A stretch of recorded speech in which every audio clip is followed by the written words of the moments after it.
Right now on 710, we're taking off with 9 hours of live and local LA sports talk.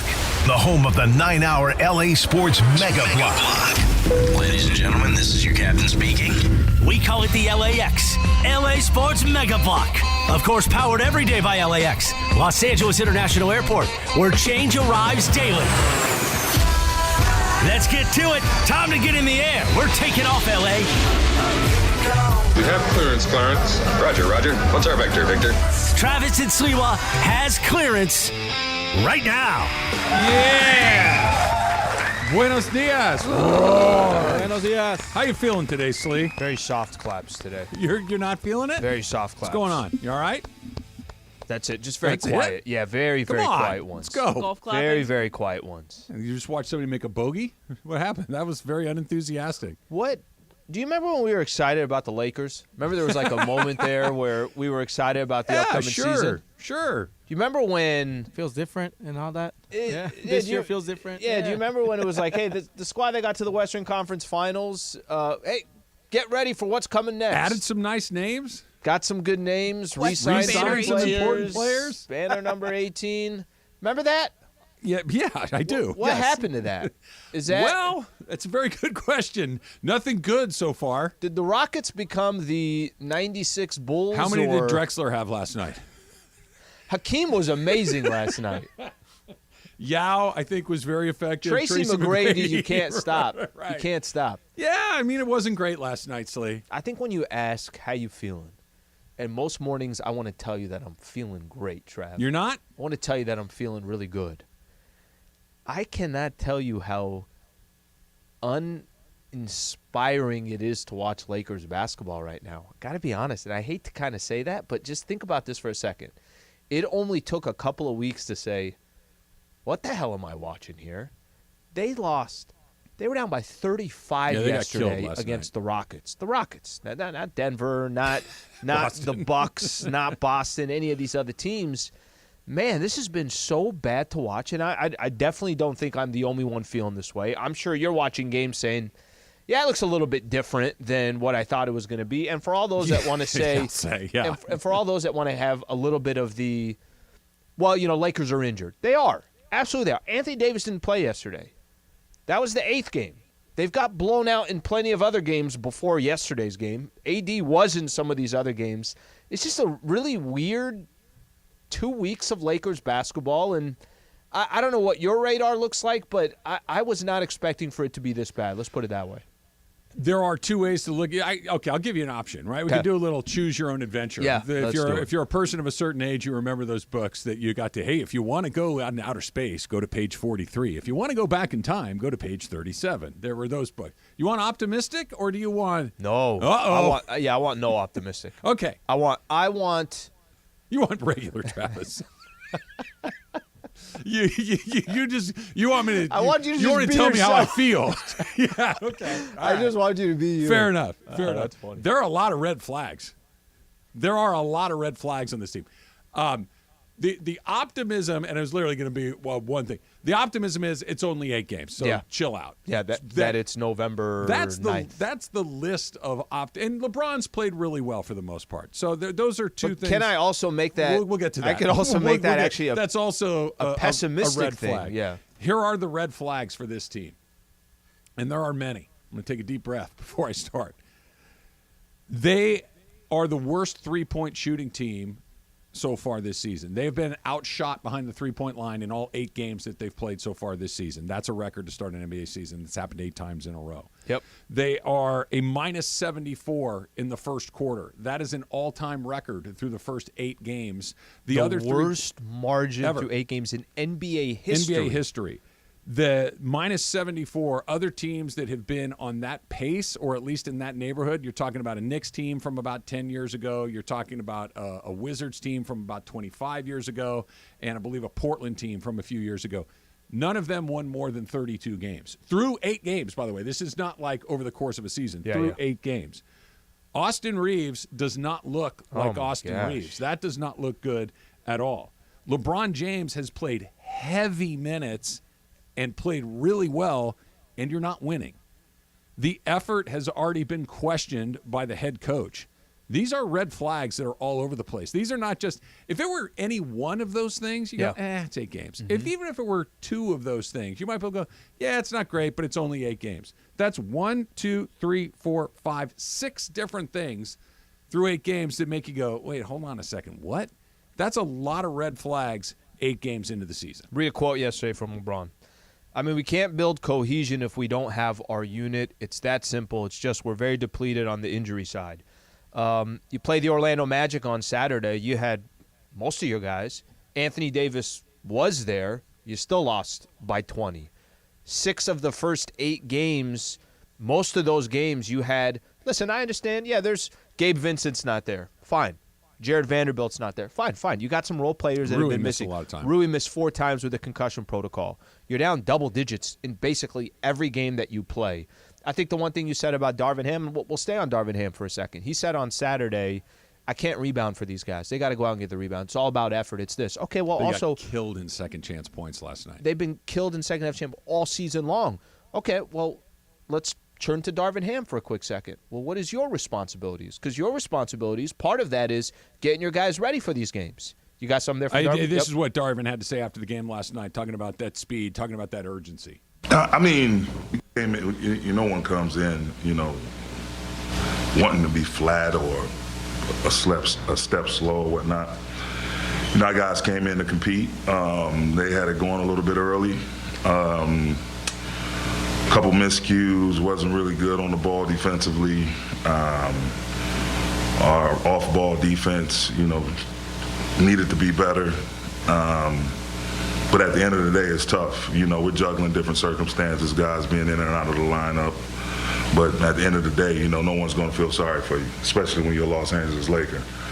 So our biggest thing now, being 0-3 on this road trip, is to go into Phoenix on Friday and just be the hardest working, most competitive, most together team on the floor for 48 minutes. Yeah, I disagree with him. They never had it going. There was nothing going yesterday. That the circumstances that he's talking about, they've played 8 games. They've been blown out of 3 of them. They have not had a blowout their way. On the other way, yeah. They got an overtime win against the Clippers. They barely got past the Orlando Magic. The Phoenix Suns, who were absolutely depleted, they only beat them by a few points as well, and they had to go on a 28-11 run in the fourth quarter. Yeah, I disagree, and I'm okay with when you just have a bad game, that's okay. Go see some of the highlights. If you didn't watch a game yesterday, go see some of the highlights. It's just there's nothing.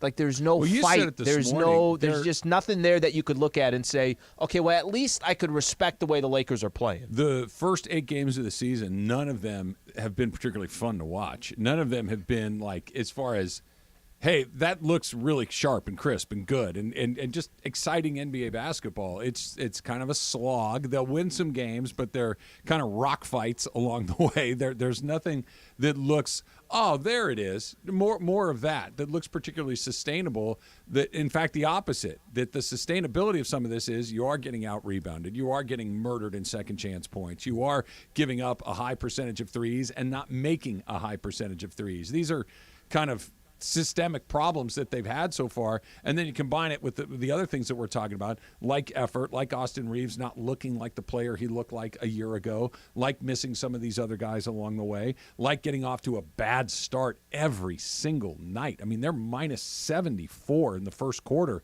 That's extraordinary. It's like you said, it's the worst in the history of the league.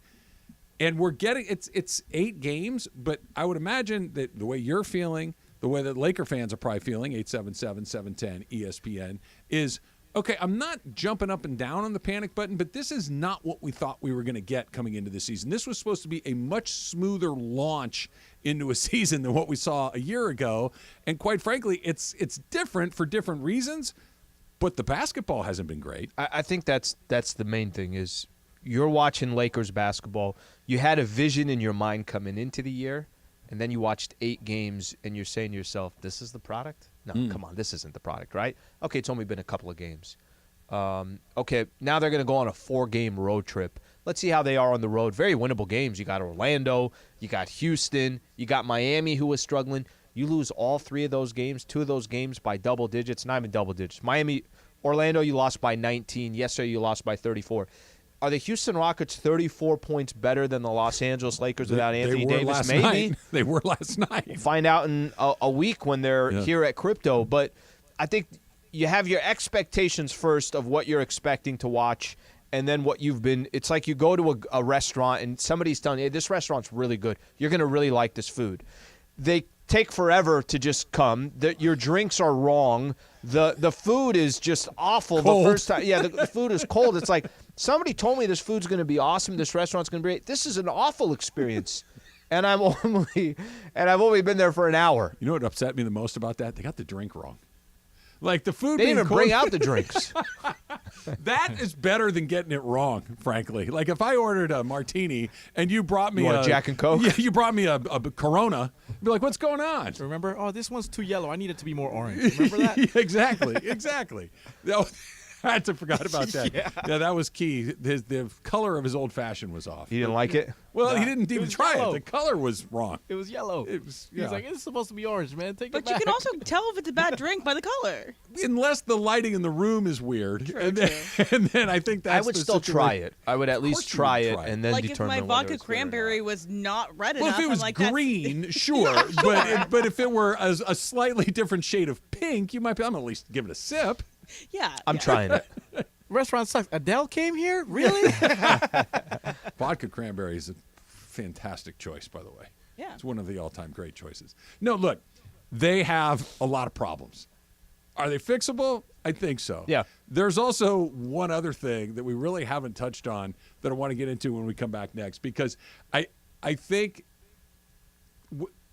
the floor of this team may be different than we thought. The floor of this team may be a little bit lower than we would have thought of maybe even just 3 or 4 weeks ago. We'll get into that next. Plus your phone calls, 877-710-ESPN, 877-710-3776. It's all coming up next. It's Travis Lee, 710 ESPN. All right, guys, it's officially back. Fifth Row Fridays presented by BBGO. That's the official game day snack of the Lakers, by the way. And this is the best thing we give away. Fifth row seats to a Laker game. How many times do people come up to us and say, hey, give me Laker tickets? Yes. We don't have them. I don't even have them, but you can win them if you listen every day. And these seats are better than the seats that you and Michael have, right? 15 rows better. Yeah. Michael and I are like row 20. So here's how you win. You listen every day to all the shows and take notes. If you can answer 5 questions about what happened on the show that day, you're eligible to win. And don't forget, on Fridays, your chance to call in all 5 right answers, and you are in the fifth row at Crypto.com Arena for a Lakers game. For free!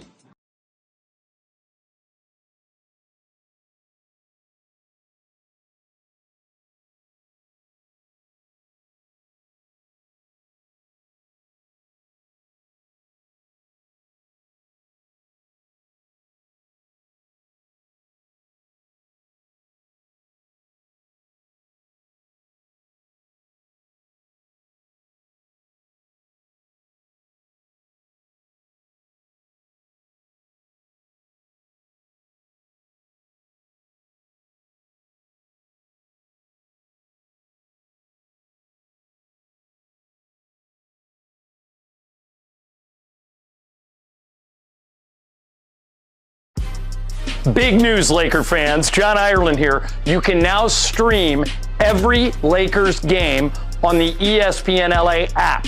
Don't miss a second of the action with Michael Thompson and I on the call. Plus, all your live and local Lakers talk every day in the palm of your hand.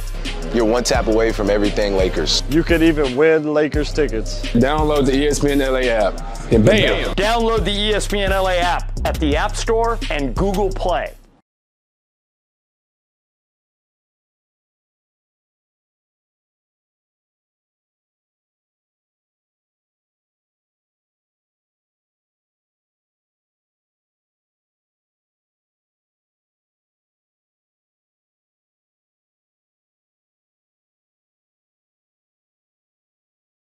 Inaugural ESPN LA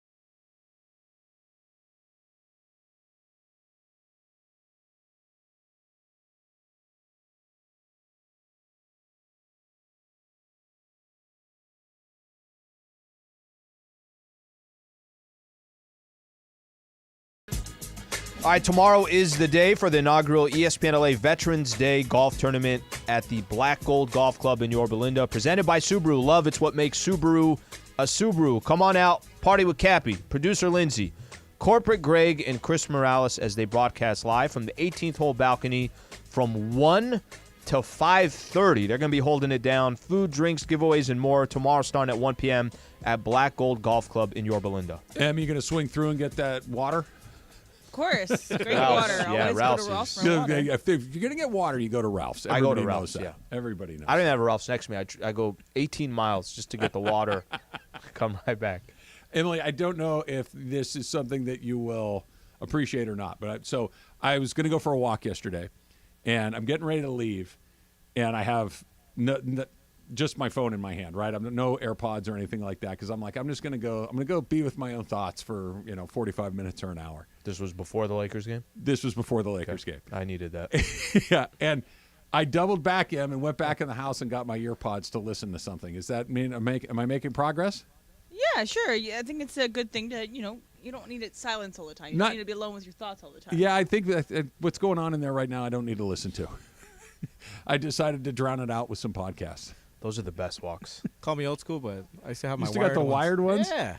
I like them, man. Those come through at certain times. Yeah. Those are clutch. Taking a long flight, But some of something my- along those some lines, of my you One put is- them there. You want the battery to die, but Yep. like Exactly. okay, but the wired ones are if you're going for a walk, if you're going for a run, are way worse because you're running, your arms get caught on the wire. Yeah. It made it a lot better to have it Bluetooth. No, the wired ones, I feel like I'm now at this point for not having the wires. Now I feel like I'm in like some kind of web every time I walk.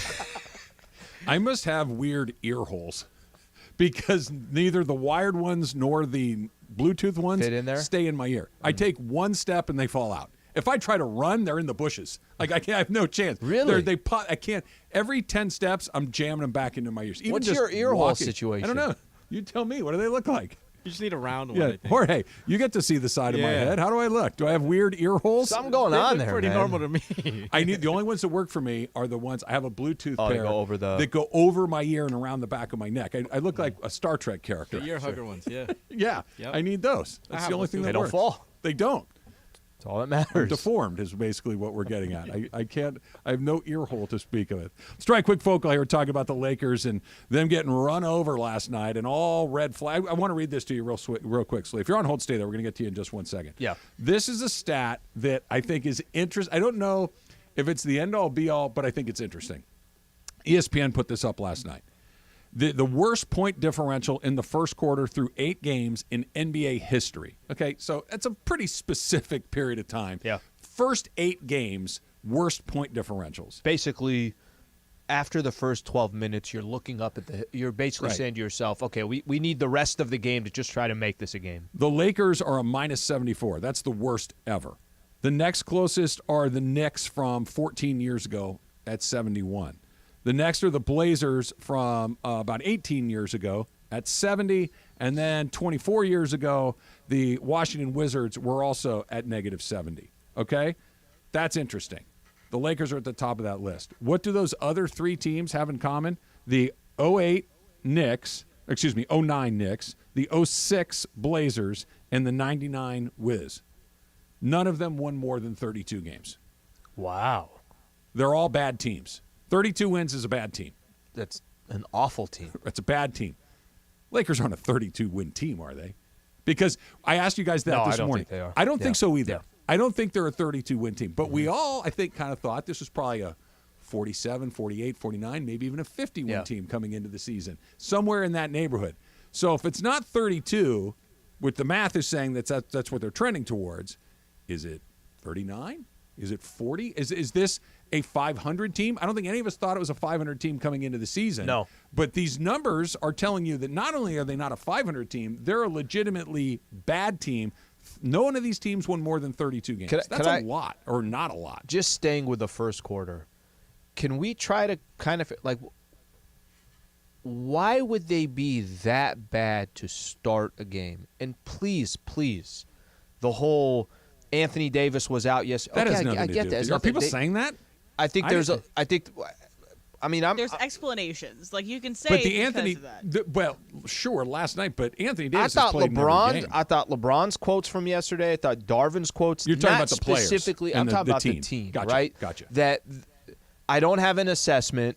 He says, we can't build cohesion if we don't have our unit. Yeah, but you got to get your asses kicked when most of your guys were there, or when Anthony Davis was there. But I'm going to go back to what you just said. What would make the Lakers start so poorly to start games? They played Miami a couple nights ago, and I think it was tied at 33 at the end of the first quarter, and it was like, oh my, hallelujah. Like, they're tied at the end of the first quarter. Like, this is amazing. You know what's funny? They're minus 74 with a tie in there. With it, so they're actually minus 74 in 7 of those 8 games. And I think there's one other game, and it might be the Orlando game. I can't remember off the top of my head. Where I think they had a lead at the end of the first quarter. So you could actually even take that Make even less, the sample size even smaller. How are they falling by? What would be an explanation that there's a consistency in the first 12 minutes to be not just sort of bad, not to be mediocre, to be awful in the first 12 minutes? Okay, here's the most, what's Occam's razor? Is that the most logical explanation, is the most likely one? I think that's what that is. Maybe they're not very good. These numbers, and I'm not saying that they're not very good. The numbers that we're talking about, getting blown out in the first quarter, historically, means you're a bad team. We just read the numbers, right? 09 Knicks, 06 Blazers, 99 Wizards. We're all negative 71, negative 70, negative 70. Lakers are negative 74. Worse than those. None of those teams won more than 32 games. None of those they're not teams very are good. They're not good. Lose all those games? So what I'm saying is maybe the answer, you're asking, how does it keep happening? Maybe the answer is they're not nearly as good as we thought they are. Because that's the most unsettling answer of all, right? They're just not good enough. Here's the only problem. What they typically do in most of these games, the Rockets game, not a good example, the Magic game, not a good example, but they also eventually come back in these games and make it close. Mm-hmm. They're down double digits to the Clippers. They're down double digits to the Phoenix Suns. They eventually come back and make it a game. That's the part that I'm not understanding. That's why I think there are certain times. Though, Al, that mediocre teams are mediocre for a reason, and one of those reasons is they're inconsistent. They're inconsistent they're inconsistent 100%. With effort. They're inconsistent with shot making. They're inconsistent with just being present at the start of a game. That what putting leads you, together 48 good minutes. Right. Yep. Good teams are good for a reason. They don't fall behind. Mm-hmm. They don't give up a high 3-point percentage. They do make all of the things that the Lakers are struggling with are indicative of a team that is mediocre. Now, they have some really high-end talent in LeBron and Anthony Davis that have allowed them to come back, that have allowed them to win some games, but mix it all together, it's maybe they're just not nearly as good as we thought. Yeah, I listen, I think there's always an overreaction to your coach. Anytime the Lakers lose a game, it's, oh my gosh, this is all Darvin Ham. I will say for me in these first 8 games, to be that bad to start out games, to be questioning the effort, do you think they're good? Do you still think that's a good basketball team? Like, by the time we're 50 games into the season, you're like, this will fix itself. They have too many good players. They got the right coach. Because for the first time, I'm kind of leaning towards. I'm leaning towards their average. In the Western Conference, I mean, just based on what I've seen so far, they've had their key players in games, and they've looked bad or average at best. So to answer your question, I think a team that we thought is competing for the Western Conference, a team that we thought was, hey, forget this whole, get back to the Western Conference. Yeah. You're trying to win the whole thing. Through 8 games, they look like a team that doesn't belong anywhere near that conversation. Let's try a phone call here, 877-710-ESPN. Again, it's 877-710-3776. Let's start in Huntington Beach with John. John, you're on with Travis Slee. What's up? Thanks, guys. I appreciate the time. I'm a season ticket holder. I've had season tickets for about 17 years now. Started this season, I thought, wow, we picked up some really good players. We have backup if we get people hurt. We have people that can take their place. Right now, my word for the Lakers is they're the fakers. They're not the Lakers right now. And they're just blowing me away. I'm totally disgusted with them. I know it's only been a short time, but I think to the competition that they're playing against, they should be able to handle it a lot better. and I just don't think they've done it. I'm leaning a little bit toward the coach not doing the right things, not making the right moves, or not motivating them correctly. That's kind of where I'm leaning at. Thanks, John. So I want to go first here, Slee. Yeah. The last part I'm interested in. I still am of the opinion this is going to be all right. Mm-hmm. They got too many good players. I think Darvin Ham is a good coach. I think that when you do get Vanderbilt and Vincent and Rui is here more consistently, I think that the floor is going to come up. They're going to be more consistently pretty good. I believe that to be true. The last part that John brought up, though. The motivating? Yeah. Yeah. Yeah. That's one of those, hey, part of being a coach is putting guys to make sure, okay, you go here, we're going to pass the ball like this, we're going to do this. Schematics, right? The X's and O's of being a coach. The other part is, hey, you guys need to go. You need to be ready to go when it's time to be ready to go. And if you're not, I got to get you there. I got to make sure that when the lights come on, you're ready to go. And so far through the first 8 games of the season, that just does not happen. Once, it's going to happen every once in a while. Twice, okay, we're 7 out of 8. That's not good. They get out rebounded every game. There's little things that you notice in a game that it's all right. Hey, how much of that is effort? How much? Some of the highlights that were clipped on Twitter yesterday, I'm like, gosh, somebody just take this off. And what I'm talking about is you're watching a game and it's like, yeah, these dudes, yeah, it's not. This is not a priority right now. That I'm okay with making, and I think it goes back to the start of the game. How motivated are you to start off the game? Effort, he's bringing it up after the game against the Magic on Saturday. I think all that's fair. And that I believe that falls on your coach. It does. It falls on your coach, and it falls on your best player. And their best player has not been bad, right? Their best player has been their best player. LeBron James, very difficult to criticize LeBron James through the first 8 games of this season. He's been terrific, right? He's been really, really good. So now, he won't get back and play defense, but we'll put that to the side. Okay, but then again, we can, to your point, then the coach needs to make that either a schematic adjustment because he either can't play defense or we're trying to preserve energy or whatever it is, or we got to get everybody else to play even better defense, right? That this is effort can be coached. Now, they're shorthanded, but effort can be coached. And you said it the other day, when you got to go to the whip, early and say, hey, let's go in the 6th, 7th game of the season. It's a little surprising. Wow, that's pretty quick. It's surprising. Right? And it didn't change. Mm-hmm. They were behind, 15 in the first quarter last night at one point? Yeah. That's not good. And again, this was not 35. Wasn't the Warriors and Steph went nuclear. This wasn't the Celtics where Tatum, had 22 in the first. It wasn't that. This is the Houston Rockets. They're at best mediocre. Mm-hmm. And that's where the Laker thing, the Lakers at their best, I think we saw it a year ago in the postseason. But at their most average, is that what this is? We'll continue to talk about, plus more of your phone calls, 877-710-ESPN. Plus, AD, let's just stop talking about when you're going to play and when you're not going to play. Don't need any more of that. That's Travis Lee, 710 ESPN.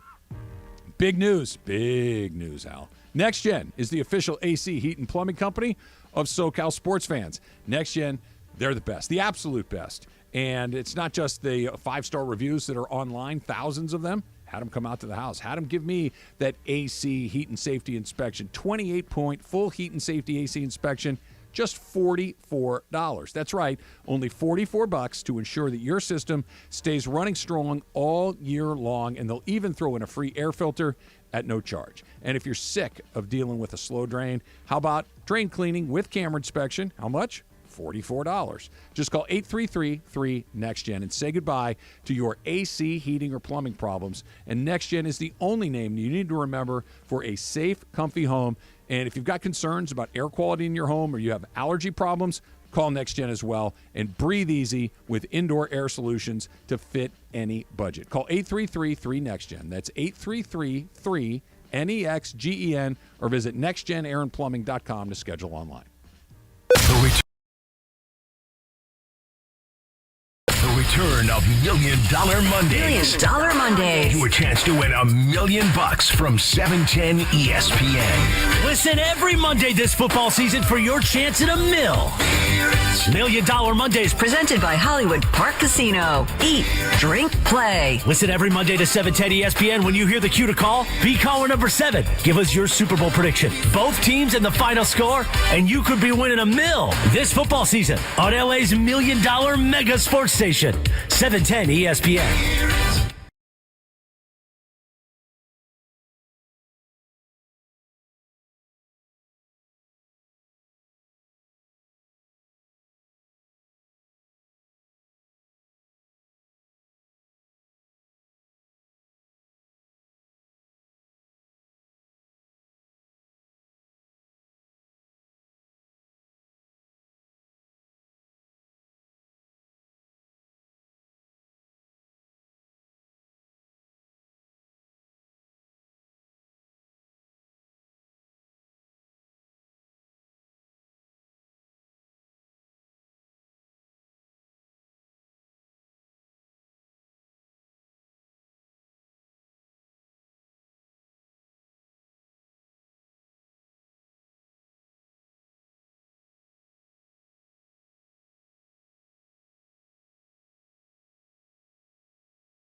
We're on the clock, right, Slee?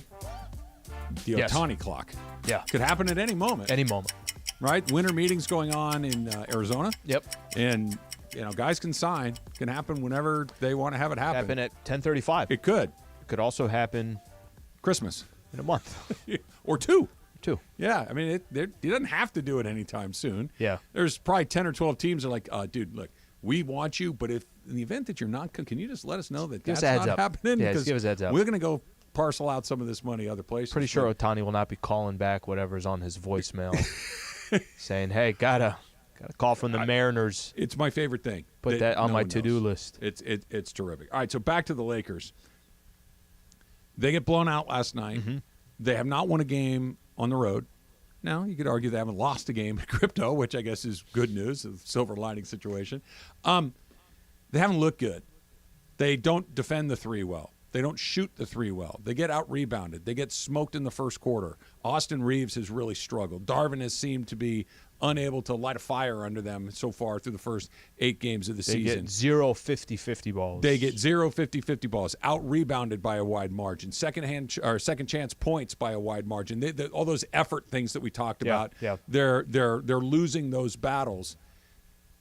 Could it be that this is our perception is not lining up with reality of it, that we thought that the team that went to the Western Conference Finals a year ago, the crux of it, right, that LeBron James, Anthony Davis, Austin Reeves, Rui Hachimura, Jared Vanderbilt, D'Angelo Russell, that the core of that team was coming back. So at worst, this is a playoff team that wins a round or two. Or was it they got hot at the right time. They got really good matchups with teams that, like Golden State and Memphis, that they were able to match up smaller much than better. them. Injuries on the Memphis side. Yep. An older Golden State team that had no size, and apparently the chemistry was about as bad as you can get because of the Poole Draymond situation. That had it gone a different way, we would have seen this as they're okay. The Lakers, they're all right. They got into the playoffs. They dug themselves out of that big hole, but they still got a ways to go. Had that happened and we come into this, you're like, they still got a ways to go. that just the circumstance of last season kind of changed our perspective on how we looked at the core of this team? I think all we have is 8 games to just kind of look at the team and say, what's it look like? What's the flow look like? What's the chemistry look like? What do individual players look like? And I think through these first 8 games, there's a lot of, as you like to put it, red flags. I'll simplify it. It's just I don't see good basketball. That's just the product that's going out on a night in, night out basis is not good basketball, which then makes me think of that ties me back to, okay, well, let's think about this then. Last season, you went on a run, and like you said, is it more – if you'd have told me 3 weeks ago, do you think last year's run was more based off of just the path that they had, or do you think it didn't matter who they had to go through? They were going to play good basketball, and you know what? If you got to the Denver Nuggets, Denver ended up winning the whole thing. That was the best team in the Western Conference. Now that we've had 3 weeks, it's a fair question to ask, because if you told me today that they're going to play pick any of these teams in the Western Conference, who are not everybody's perfect. They're not. Denver's still going to be the team. They don't have Jamal Murray the rest of November. I think there's going to be a lot of competition in the Western Conference on a night-in, night-out basis that are not going to be any gimmies for the Lakers. It at least brings up the question. It's a fair question to ask. I don't think I'd be asking that question 3 weeks ago. So I want to go back. You said it's not good basketball. I agree with you. But the why is the interesting part, because it's not. They're under 500. They're getting smashed. It's to say that it's not good. It's not. Right? I have an idea of why. The whole idea of the concept of depth, and you got all these players that are contribute for the Lakers, and there's going to be continuity. None of that has happened. D'Lo's been inconsistent. Austin Reeves, I don't know what Austin Reeves is so far this year in 8 games. Rui Hachimura in and out of the lineup, but even when he was in, he had a good game yesterday. Go look at what he was doing when he was in. It's not like Rui was killing it. Even some of these other depth players that they got, some of them we haven't been able to see. LeBron and Anthony Davis have actually played pretty decent, but the rest of the guys that's supposed to, this is why the Lakers are going to be so good, I haven't seen anything starking in there. Let's try another one. Redondo Beach, John, you're on with Travis Lee. What's up, John? Hey, guys. I love hearing what you have to say. I'm actually very unhappy with what I'm seeing, and I think it goes much deeper than the coach. I think these guys, even in management, these guys just do not look motivated. I think it's like, why are you missing your free throws? Why are you shooting so bad? What did you do all summer? Did you not pick up a basketball? It's like, I've never seen such bad basketball. And these are guys, I don't think last year at the end of the year was a fluke. I think they were actually a pretty good team. Then I see LeBron making these no-look passes and passing to no one. It's like, dude, look at who you're passing to. We cannot keep losing these games. Okay, thanks for the call, John. Look, yes, it's bad. I'm far more. I know it's bad. I'm interested in the why, because there are really only 3 possible explanations, right? For any, not even just the Lakers. When it's not going well, there's 3 things it could be. It could be you're not any good. Which I don't think is the case. I don't either. Mm-hmm. It could be your effort is bad. Which is part of the case. Okay. Yep. Or it could just be, you know what? We're just cold. Mm-hmm. We're just cold. That's what nobody's the same thing every single time. You have that. Now you're having a lot of guys that are cold at the same time, so it's just lowering the floor of all of this. I agree with you. I don't think it's that they're not good, but I do think there's a possibility that it's not as good as we thought. Look, the Austin Reeves thing is really interesting. I'm not there yet where it's a, hey, what the hell is going on? Sure. But it's a, hey, what the hell's going on? It's one of those. It's right? a quieter tone. It's me sitting next to you, kind of going, hey, Al, what's going on over there? As opposed to what's going on? It's not that. But I am asking, and is it? Hey, you know what? Tonight we got the Lakers. Let's make sure we do this against LeBron. Let's make sure we do this against AD, and let's make sure we do this against Austin Reeves. I don't think that was happening a year ago. He's on the scouting report. Right. He's a part of trying to scheme against him, and now it's up to him to maneuver back to show why he's the guy that they invested as their 3rd best player. Or it could be up to Darvin Ham to get the most out of Austin Reeves. Yes. I put all that in the same bucket. I think you're right. Or, D'Angelo Russell. D'Angelo Russell is an NBA player, at times a fun one to watch, but D'Angelo Russell's never really been part of a winning team where he's an important part of it. He's just kind of out. Like, let's try to figure out what this is. As opposed, is it bad? Yeah, it's not anything. But why? Do you need to recalibrate where you land on this? Do you need to light a fire under these guys, which I think is a big part of this? Or is patience what you need right here, that it is 8 games? Hold on a second, that you have missed a lot of guys, that Rui just got back when he missed 4 games. 4 games, concussion protocol. That if you just said, hey, listen, Austin Reeves is going to, through the first 8 games of the season, he's going to have 6 clunkers. That's not great, obviously, but if you just had a handful of clunkers in the middle of the year, it's like, he's tired, is this, that. You wouldn't really notice it nearly as much. Then right out of the gate, it's like, wait, what's going on with Austin Reeves? It's one of those 3 things. They're either not good, they're not trying hard enough, or it's just a bad patch. And I think it's probably the last one. What do you think the team and the coach would say it is? What do you think players and the coach would say it is? A combination of effort and a combination of just weird stuff happens in small sample We haven't sizes. had our guys. And we haven't had our guys. And I think that's been more of what they're saying is, look, we got different guys in the lineup. And I'm okay. Listen, I said this before. I'm okay with that excuse if last night you're watching the game against the Rockets and you're like, you know what, look, AD was obviously missing. They lost by 9. If AD's there, they're going to beat this team. They lost by 34. So that to me is not just we were missing a couple guys. No, it's we were missing a couple guys, and you clearly didn't give a flying you-know-what, because once it got difficult and it got tough, you're like, yeah, we're not going to put any we're going to take – the only silver lining of last night is, all right, LeBron didn't play in the fourth. Just get him out of there. It's also back-to-back seasons of Darvin Ham having a bad start to the season. And again, last year much more explained. Last year made perfect sense. Exactly. But and this also year's the one that's only 2 seasons too, so he has multiple times. It could change, but it's just something to keep an eye out for in the future for Darvin Ham. Also, by the way, tonight there's going to be a watch party at 909 Sports Bar at Yamaha Resort and Casino. You can join producer Lindsay. Maybe she'll bring her little dog there too. So Lindsay brought in her dog this morning because she was Chewy. Yes, Chewy, because she was getting coffee with Chris, and she brought the dog up. I got to meet Chewy. It was super cute, but maybe she'll bring to the 909 Sports Bar. I don't know if dogs are allowed at the casino, but and join the 710 Fun and Games department tonight for a party. We'll be giving away $1,000 every Thursday night tonight from 4 to 7 at the 909 Sports Bar. Win cash and watch football. You can watch. There you go. Hey, if the Carolina Panthers and Bears suck, you can also watch UVA play Louisville. They're on ESPN tonight. They're on ESPN on Thursday night football for college football. Right. So maybe they'll get an upset over ranked Louisville. UVA Louisville intrigues me more than Carolina Chicago in the NFL, and I'm not even doing a bit. That is just more interesting to me. Well, you can watch both of the 99 Sports Bar with the Fun and Games department.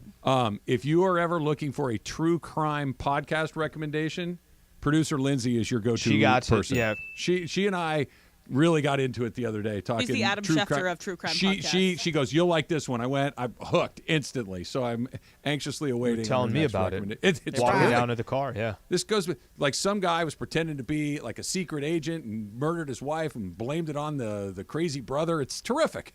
And now 100 years later, we're figuring out what happened. Jeez. Let's go. I'm in. Hey, did you see Foo? Coming up next is Travis Lee, 710 ESPN.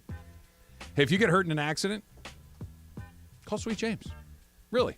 If you're hurt in an accident, car accident, truck accident, motorcycle accident, dog bite, call Sweet James. 1-800-9-MILLION. 1-800-900-0000. Because when you call, you get expertise on so many different levels. You get decades worth of experience at Sweet James. You get multiple attorneys looking at every case to make sure that all the bases are covered. And Sweet James himself used to work for the insurance company. He knows what's up. He knows what they can and can't do. He knows what they're trying to do, and he's not going to let them do it to you. He's going to make sure that your car gets fixed, that your medical care gets taken care of, and most importantly, the settlement, right? That if you're hurt in an accident, it can change the rest of your life, and you want to make sure that you get what you're entitled to, that justice is served, and that's what Sweet James does every single day. The best settlements, the wins at trial, you need to call Sweet James. It's the call I've made. It's the call my friends and family have made. It's the call that you should make. If you are hurt in an accident, call Sweet James. 1-800-9-MILLION. 1-800-900-0000 and sweetjames.com. All right, guys, it's officially back. Fifth Row Fridays presented by BBGO. That's the official game day snack of the Lakers, by the way. And this is the best thing we give away. Fifth row seats to a Laker game. How many times do people come up to us and say, hey, give me Laker tickets? Yes. We don't have them. I don't even have them, but you can win them if you listen every day. And these seats are better than the seats that you and Michael have, right? 15 rows better. Yeah. Michael and I are like row 20. So here's how you win. You listen every day to all the shows and take notes. If you can answer 5 questions about what happened on the show that day, you're eligible to win. And don't forget, on Fridays, your chance to call in all 5 right answers, and you are in the 5th row at Crypto.com Arena for a Lakers game. For free!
And it is Travis and Sliwa, and it's time for the segment we do around this time, 10:40 a.m. on Tuesdays and Thursdays. Hey, did you see that sky today? Did you guys see that? Basically, the days we don't do Ask Slee, we do this thing. It's called Hey, Did You See? Did you see that? I thought I did it. Did you see the memo about this? I mean, I'm excited. You can tell by my read. Hey, did you see? Did you happen to see? It's time for Hey, Did You See? Hey, man, did you touch my drum set? Have you read this? Right now on Travis and Sliwa. Hey, fool. That's What's up, fool? you know that the Niners don't play today, and you've got a Yeah, I pretty know. crispy Niner Yeah, he's jersey ready. and hat on It is, today. yeah, Niners on my floor. We make the picks today, so just so you guys know. Hold on, I'm gonna put it in right now. Yeah, please. All right, so check this out. Where's my camera? DeAndre, right here. You Yeah. guys like when I do this bit. Yeah. 54, Warner. Fred hold Warner. On, hold on. I gotta put the music over here. Hold on. Fred Warner, Mexican heritage. Dad is Mexican, so just you represent our people, whatever it is. So Brenda got me the Fred Warner jersey today, and the reason she got it is because we're celebrating our 12th year anniversary. Congratulations! Yeah, thank you. Awesome. Thank you. So it's 12 years together, 5 years married, and this morning I'm getting dressed. She's in the kitchen and she's got this bag. Her and my dick had this little bag. I was like, hey, happy anniversary. They give me the bag. I open it and it's the jersey. That's She's sweet. like- that's she's awesome. like, Great gift. Yeah.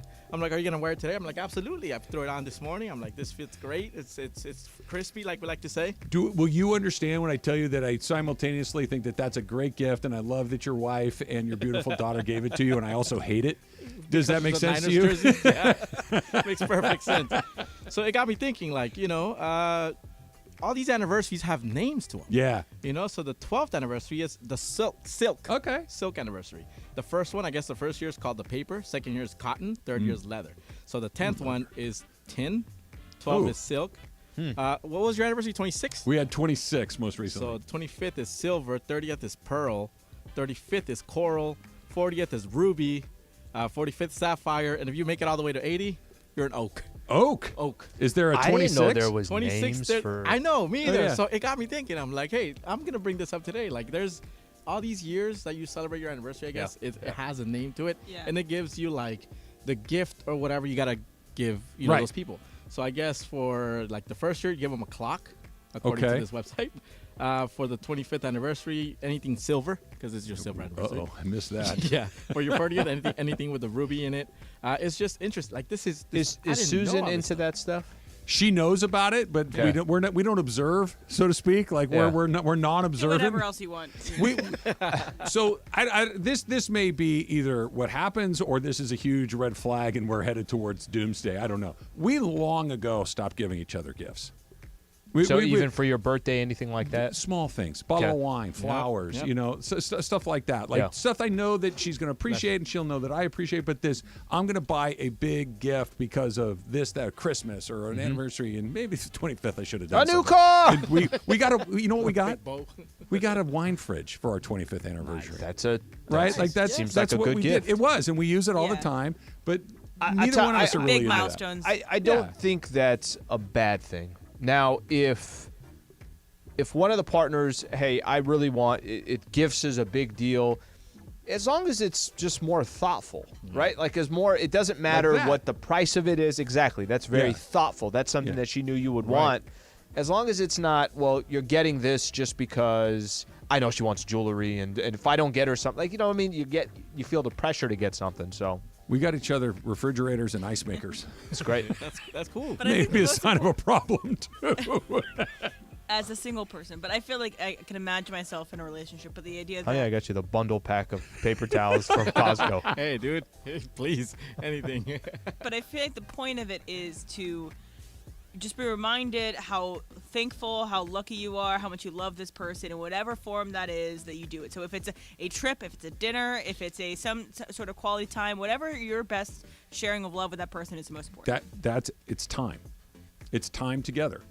At least in my relationship, it's just and remember things and like be nostalgic. talk and to each other. Yeah, love each Enjoy other. I each could other. see Susan getting you like a double pack of hot sauce, and you just saying, "Come here, bring it in." I would be pleased. Bring and it then in. go watch the greatest hits of the NFL. Look, you found the right person with. And by the way, it wasn't the greatest, the most vicious hits in NFL history. Yes. That's what it is. That's very specific. You mentioned hot sauce, so I'll get specific.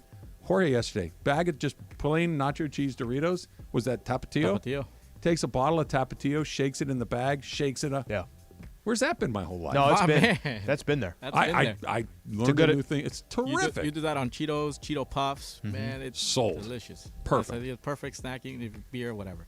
But yeah, no, Brenda, I love you. 12 years. I couldn't ask for more. Congratulations, and, my friend. We have a baby coming along again. And it's just we're excited. We There have you go, dinner, brother. Dinner plans today, and yeah, we'll see. Where are you going? This whole weekend. I don't know yet. We're still kind of trying to decide because we're thinking about taking Maite, so we're trying to find somewhere. They're going to your fruit stand. Yeah, right. The lady probably won't be there. She called out again. It's so stupid. I was driving home yesterday. And you wanted to drive by? Well, so my exit is my exit. Yep. The fruit stand is 2 exits before my exit. Got it. Okay. So I'm like, I didn't want to risk it. Like, I didn't want to have to kind of go slightly out of my way and have her not be there again because then it would have turned into another meltdown. and I didn't do it. So I just went straight home and ate the rest of the Chinese food. I had a meltdown yesterday. Oh, go on. So I went to trivia with my friends, and I didn't eat any. I ate dinner before I went to trivia, so I didn't have to spend money at the bar. I just got a drink or two, but I got 2 drinks, and there's a Chick-fil-A right across from the place that we do trivia. Dangerous. And you're looking at it the entire trivia night. It's taunting you. And I got The logo is just the lights are I standing. got a large fry that I didn't need to get on my way home. That's not so bad. It's not so bad, but I didn't need it. I did not need a large fry before I went to bed. A lot of things in life we don't I'm need. with you, Em, and trust me, if that's your definition of a meltdown, you're fine. Sure. Because my definition of meltdown would have been the fries and 2 sandwiches, and while I'm here, I might as well get a shake. Like it's like in for a penny, I was in tempted for by a other pound. things, but I was like, I only have a coupon for the fries, so that's all I'm getting. When's the last time you've gone to Chick-fil-A? It's not in my rotation. I like it, but it's not in my rotation. Okay, I'm with you. But every time it's brought up, I'm like, why don't I go to Chick-fil-A? I know. I haven't been to Chick-fil-A in years. The one in my neighborhood. It's one I think Pasadena, right next to It's college. not an easy in and out. Yeah. It's in a weird shopping center that's not an easy in and out. So it's always crowded. So Yeah. I'm like, eh. Yeah, Never Pasadena passed City by it. College. Yeah. It's not something, but yeah, it's right across the street from my friends, so I always, I see this Chick-fil-A tempts me a lot. Yeah, so we got time for another one. Yeah, sure. So I sent you guys a video. Technology, just getting way out of hand. There's a bar in Vegas. This is from the Twitter account called Vegas Locally. They're testing something out where they have a drone bringing you your beer in a cup, like not in a bottle. No, exactly. So it's the bartender, goes to the draft, gets the beer, and then there's a drone that is almost like a cup holder type of thing. By the way, that thing's not sturdy. That beer was wobbling. Takes it and then goes to the customer. Horrible idea. Would you agree? Yeah. As people get drunk and get a little Vegas hydrated. is crowded. This is a Vegas thing, and it's a bad idea because it's got one beer on it. A waitress or a waiter can have that tray, and it's got 10 drinks on it, and go around and do it like that. Susan and I went to a restaurant in Vegas. This was 15 years ago, where there was this wine. Wasn't like a wine cave. It was like a wine cylinder in the middle of the restaurant that was covered by glass on all 4 sides, so you could see into it. And the sommelier, maybe it was a sommelier, I don't know, was on like wires like Tom Cruise in Mission Impossible. Trying to come get down and pull these wine. It's like, it's kind of cool, but it's like, who gives a damn, right? Just bring me the wine. I don't need a Mission Impossible reenactment to get a glass of Pinot Noir. I don't like the idea. I do not like that. And there's certain things, technology, all good, do your thing. That specifically, like you just said, A, how many drinks are you going to put out? B, somebody's going to knock into that thing. How much beer is going to spill on the way? Okay, if you try to go too high, and now like so many different, it just does not sound like a good thing is going to happen for all the bad things that can come with it. Is Brenda listening? She's at work right now. She said she tuned in. She's like, hey, what time are you going to do the Hey Did You See? Okay, then I will put my question in the back pocket. Cool, yeah. Because you can ask me afterwards. I will do that. Sorry, Brendan. But I love you. Glad I asked. Happy anniversary. I'm glad that I asked, I'm sure. The Ohtani watch has started, and people think they know. They don't know. That's next. It's Travis Lee, 710 ESPN.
Day has the same person dropped off food at your house twice in one day?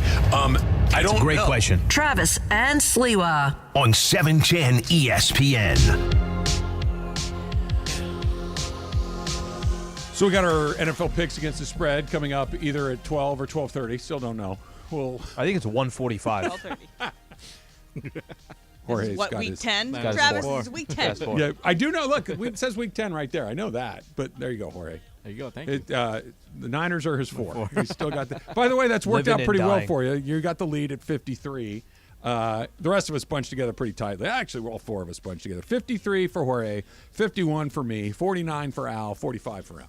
So This is actually really 8 points close from first to last. Yeah, that's pretty really close. Yeah. Especially 9 weeks in, somewhere along those lines. Carnitas El Momo is the prize if I win, and you guys are paying.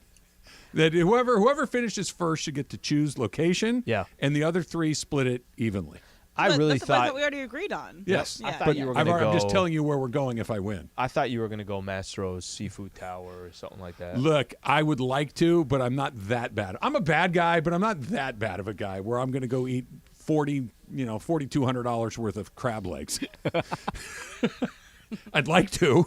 Well, you guys accept going to a movie with me and getting the dinner in the movie? Sure. Yes. That's what you want. That's awesome. what we'll do. Definitely. Yeah. What are we going to see? Well, don't worry. I'm not going to Is Top Gun Maverick still in theaters? I could probably request that Top Gun Maverick comes back in the theater because they bring back movies all the time. They do. Oh, that's actually not a bad night out to go see a movie you know you're going to like. Yeah. You know what, Susan and I watched a little bit. No, actually, you know what we'll do? We'll go see Killers of the Flower Moon so you can sit there for 3 hours and 45 minutes. I'd rather go to prison than watch a 3.5-hour movie. Technically, depends how long your prison time watch is. Gone with the Wind in 4 hours. So, kind of funny you mentioned Gone with the Wind, which viewed through a contemporary sense is inappropriate on 20 billion different levels, right? It's just like, whoa. But again, the movie was made in the 30s, so take it for what it's worth. On the top of the Netflix queue, at least last night on ours, everybody's is different, right? Yeah, it's tailored. I was going to say it's specific to you. 16 Candles. Okay, the Molly Ringwald, John Hughes film from the 1980s. And Susan and I are both like, oh, man, I think that came out when we were in junior high. It's like, kind of a coming-of-age story when we were coming of age. All this, like, we're going to watch this again. It is still funny. Yeah. Whoa, dude. Yeah. Not cool. Not good? Yep. No. There's a lot going on in that movie that's like, wait, that in the 80s that was okay? Yep. Like, it's not one of those that's like, okay, that's kind of borderline. It's in the first 20 minutes of the movie, you're like, that's not cool. Like 4 or 5 different times. You knew that already? Yeah, I've watched it later in life. Yeah. And I kind of just have fun. How long ago did you watch it? I watched it like in 2016. Yeah. I had not seen it probably since 1988. Oh my gosh. That's, I don't know. But I feel, okay, so this one sounds like more because it's in the 80s. You thought it'd be a lot less offensive. You get it. Is the only word that I could come up with. You get it for earlier on, but the 80s is too. I'll be honest. I did not. And I grew up in the 80s, right? So I am a product of the 80s. And I know that I thought and said things that I would never thought and of course. And think and say now. At the time they think it's funny. But there was some stuff in there like, whoa, we've come a pretty long way in a relatively short period of time. And that's all good news. All right. I want to read this to you. This is from Buster Olney, ESPN baseball reporter, talking about the Dodgers and their pursuit of Shohei Ohtani. This was kind of like in a roundtable ESPN article where they asked the experts what they thought about different subjects. And where he's likely to end up. Yeah. Right? And his response was Dodgers. And this is what he said. A friend of Ohtani said he believes Ohtani already knows where he wants to sign. He'll go through the process, standing back as his agent negotiates and works to goose the final numbers. But in the end, Ohtani will drive this thing. So maybe the bidding doesn't matter that much so long as the team he wants to play for steps up with a decent offer. And my guess is that'll be the Dodgers. One person in the Dodgers organization said President of Baseball Operations Andrew Friedman is, quote, obsessed, close quote, with Ohtani, and that Friedman will put L.A. in position to land him. Ohtani would make the most sense at this moment. For the Rangers, they have a blank checkbook and the time to let him heal as a pitcher, but I think Ohtani picks Southern California again. Okay. I want to read the opening sentence again because this is the thing that I think we all make this assumption, or mistake is too strong a word, but a friend of Ohtani said that he believes that Ohtani. It's like we're third hand, 7 words into the sentence. A friend, not Ohtani, not an agent, a friend of Ohtani said that he believes, in other words, I think, nobody's saying Ohtani knows where he's going. Sure. Ohtani has made his decision because I heard it from an agent or I heard it from Ohtani's.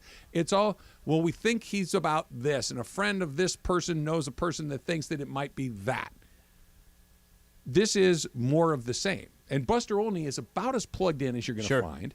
Buster Olney is on top of this stuff, and it's still that he believes it's the Dodgers. As a Dodger fan, makes me excited.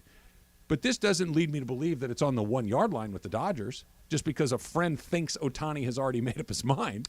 It's also, I find it interesting, if we heard so little from Ohtani, why would there be a friend speaking on Ohtani's, not necessarily his behalf? It's just more. Let the cat out of the bag, potentially. Yeah, could be. And then But that that's friend, weird. I'm and then with you. that friend goes and I'm with you. tells other people that, hey, I think I know where he's going to end up, because he doesn't need a messenger, right? No. Like Ohtani doesn't need. Let me find somebody that I can have say this indirectly with the cases. That's unnecessary. And I think the other part that sticks out to me is, so maybe the bidding doesn't matter that much so long as the team he wants to play for steps up with a decent offer. I don't know what the definition of a decent offer is. I know the definition for the Dodgers is different than it might be for other teams, right? And I don't know what the exception to the rule is. If it's not Ohtani, then there really isn't an exception to the rule that, no, this is their philosophy and this is where they go from here. The only way that I think other teams think they got a shot against Ohtani, because maybe they're not located in Southern California or on the West Coast, is we got to offer the man more money, more years, and almost put together a ridiculous deal, because that's the only shot that we have. If To hear only tell it that's not what Ohtani's looking for. That the crazy deal is not the deciding factor. That a good deal in a good situation is the factors. Is a crazy deal with a really good team. It's different. With a really good organization, with a really good, the brand is the right brand. I don't know if that's enough to sway him, but maybe that's the only thing the Chicago Cubs can do. Maybe that's the only thing the Red Sox can do. Maybe that's the only thing the Yankees can do. And these are all really good franchises. They just happen to not be located on the West Coast. There's a part of this that I talked to some people here and there that I think are pretty plugged in to what's going on. And the one part of this that I've heard with my own 2 ears from somebody who I really trust on this is the idea that Andrew Friedman, this has kind of been his Moby Dick, right? The player that he has coveted for a very long time at a couple of different spots. Coveted out of high school, coveted when he was coming to the major leagues for the first time, and now this is the third time where he's going to have at least an opportunity to try to get him to come. I have heard that this is somebody that that's the guy that I want, which brings me to this, Slee.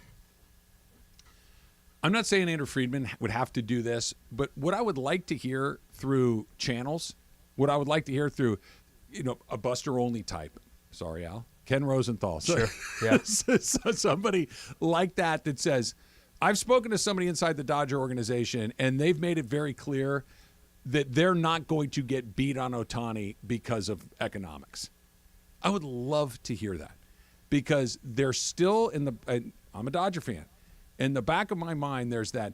I think they're going to go. I think they're going to be very aggressive, but I also think there is a point where they're saying, we're not going to do that. Now, where that line is, I don't know. But I would like to, for this particular player, have some sense of, look, we're going to do if he doesn't come here, it's not going to be because somebody went above and beyond where we were willing to go. I would love to hear that with this player, and we never hear that with the Dodgers. We know they paid Mookie, they paid Freddie, we know they paid Trevor Bauer, but it's always that we're also going to have, even Mookie and Freddie's deals in the economics of baseball, pretty favorable terms for the Dodgers. They don't make, air quotes, bad deals. I wouldn't mind them making a potentially, air quotes, bad deal to get this for this particular guy. If Andrew Friedman is obsessed of trying to get Ohtani, if there really is no financial look, whatever you end up paying Ohtani, I know from baseball terms there might be times where you're like, oh my gosh, I can't believe there's that many years. I know that could potentially happen, but whatever revenue that's going to come in from Ohtani as well, I think the dollars are a wash, and whatever you pay, you're going to get it back, plus God knows how much.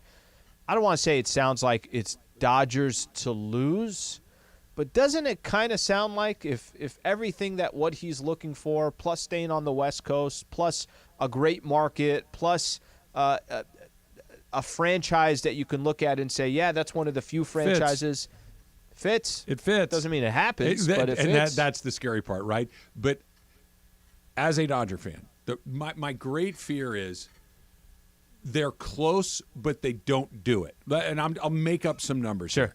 That Again, these are me guessing at stuff. Make easy numbers up because I think that's... The Dodgers are willing to offer him 10 years, $500 million. Yeah.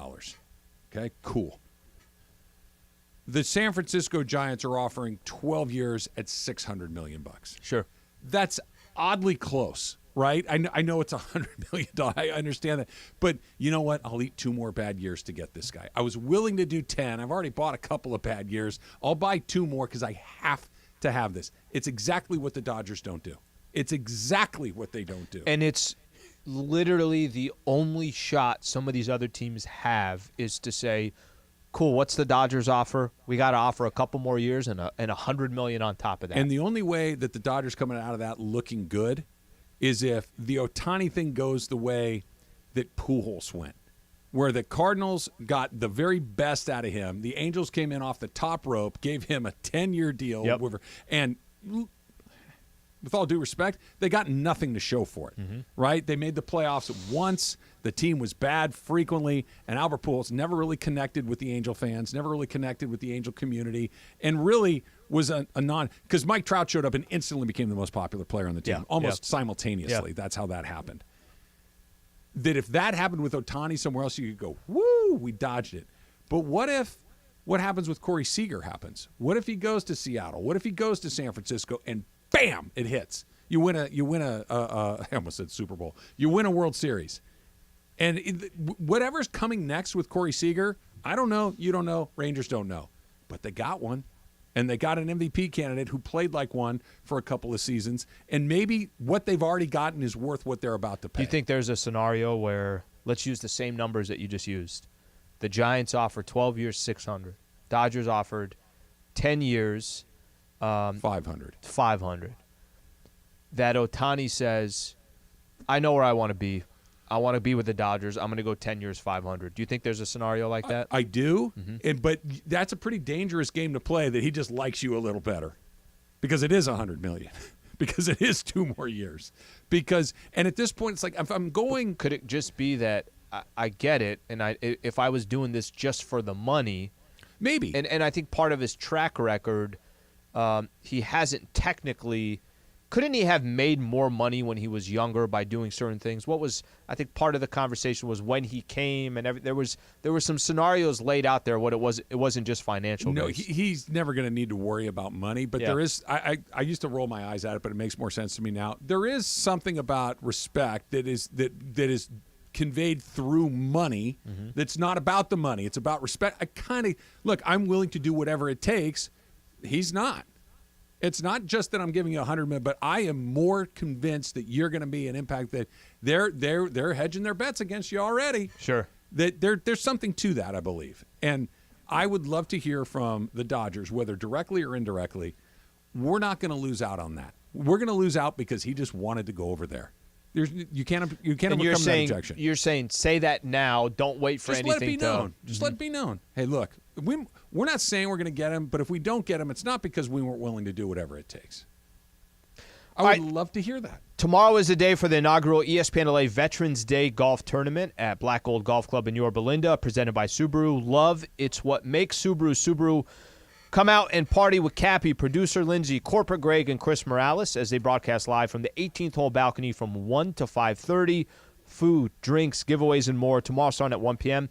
at Black Gold Golf Club in Yorba Linda. Slee, you got something 100% right yesterday. I'm going to let you take a victory lap when we come back. It's Travis Slee, 710 ESPN. The return of $1 Million Mondays. $1 Million Mondays. Your chance to win $1 million from 710 ESPN. Listen every Monday this football season for your chance at $1 Million Mondays. Presented by Hollywood Park Casino. Eat, drink, play. Listen every Monday to 710 ESPN. When you hear the cue to call, be caller number 7. Give us your Super Bowl prediction. Both teams and the final score, and you could be winning $1 million this football season on LA's $1 million mega sports station. 710 ESPN.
710 ESPN. What's a great strategy is to go and watch Thursday Night Football with the crew here, okay? So Thursday Night Football has a new home. It's 909 Sports Bar, Yamabas Resort and Casino. You can join producer Lindsay, maybe her little dog Chewy, and the 710 Fun and Games Department tonight for a party, and we will be giving away $1,000 every Thursday night. Tonight from 4 to 7 at the 909 Sports Bar. Win cash and watch football. Again, I think the game between Louisville and UVA is probably much more interesting than the Chicago Bears versus the Carolina Panthers.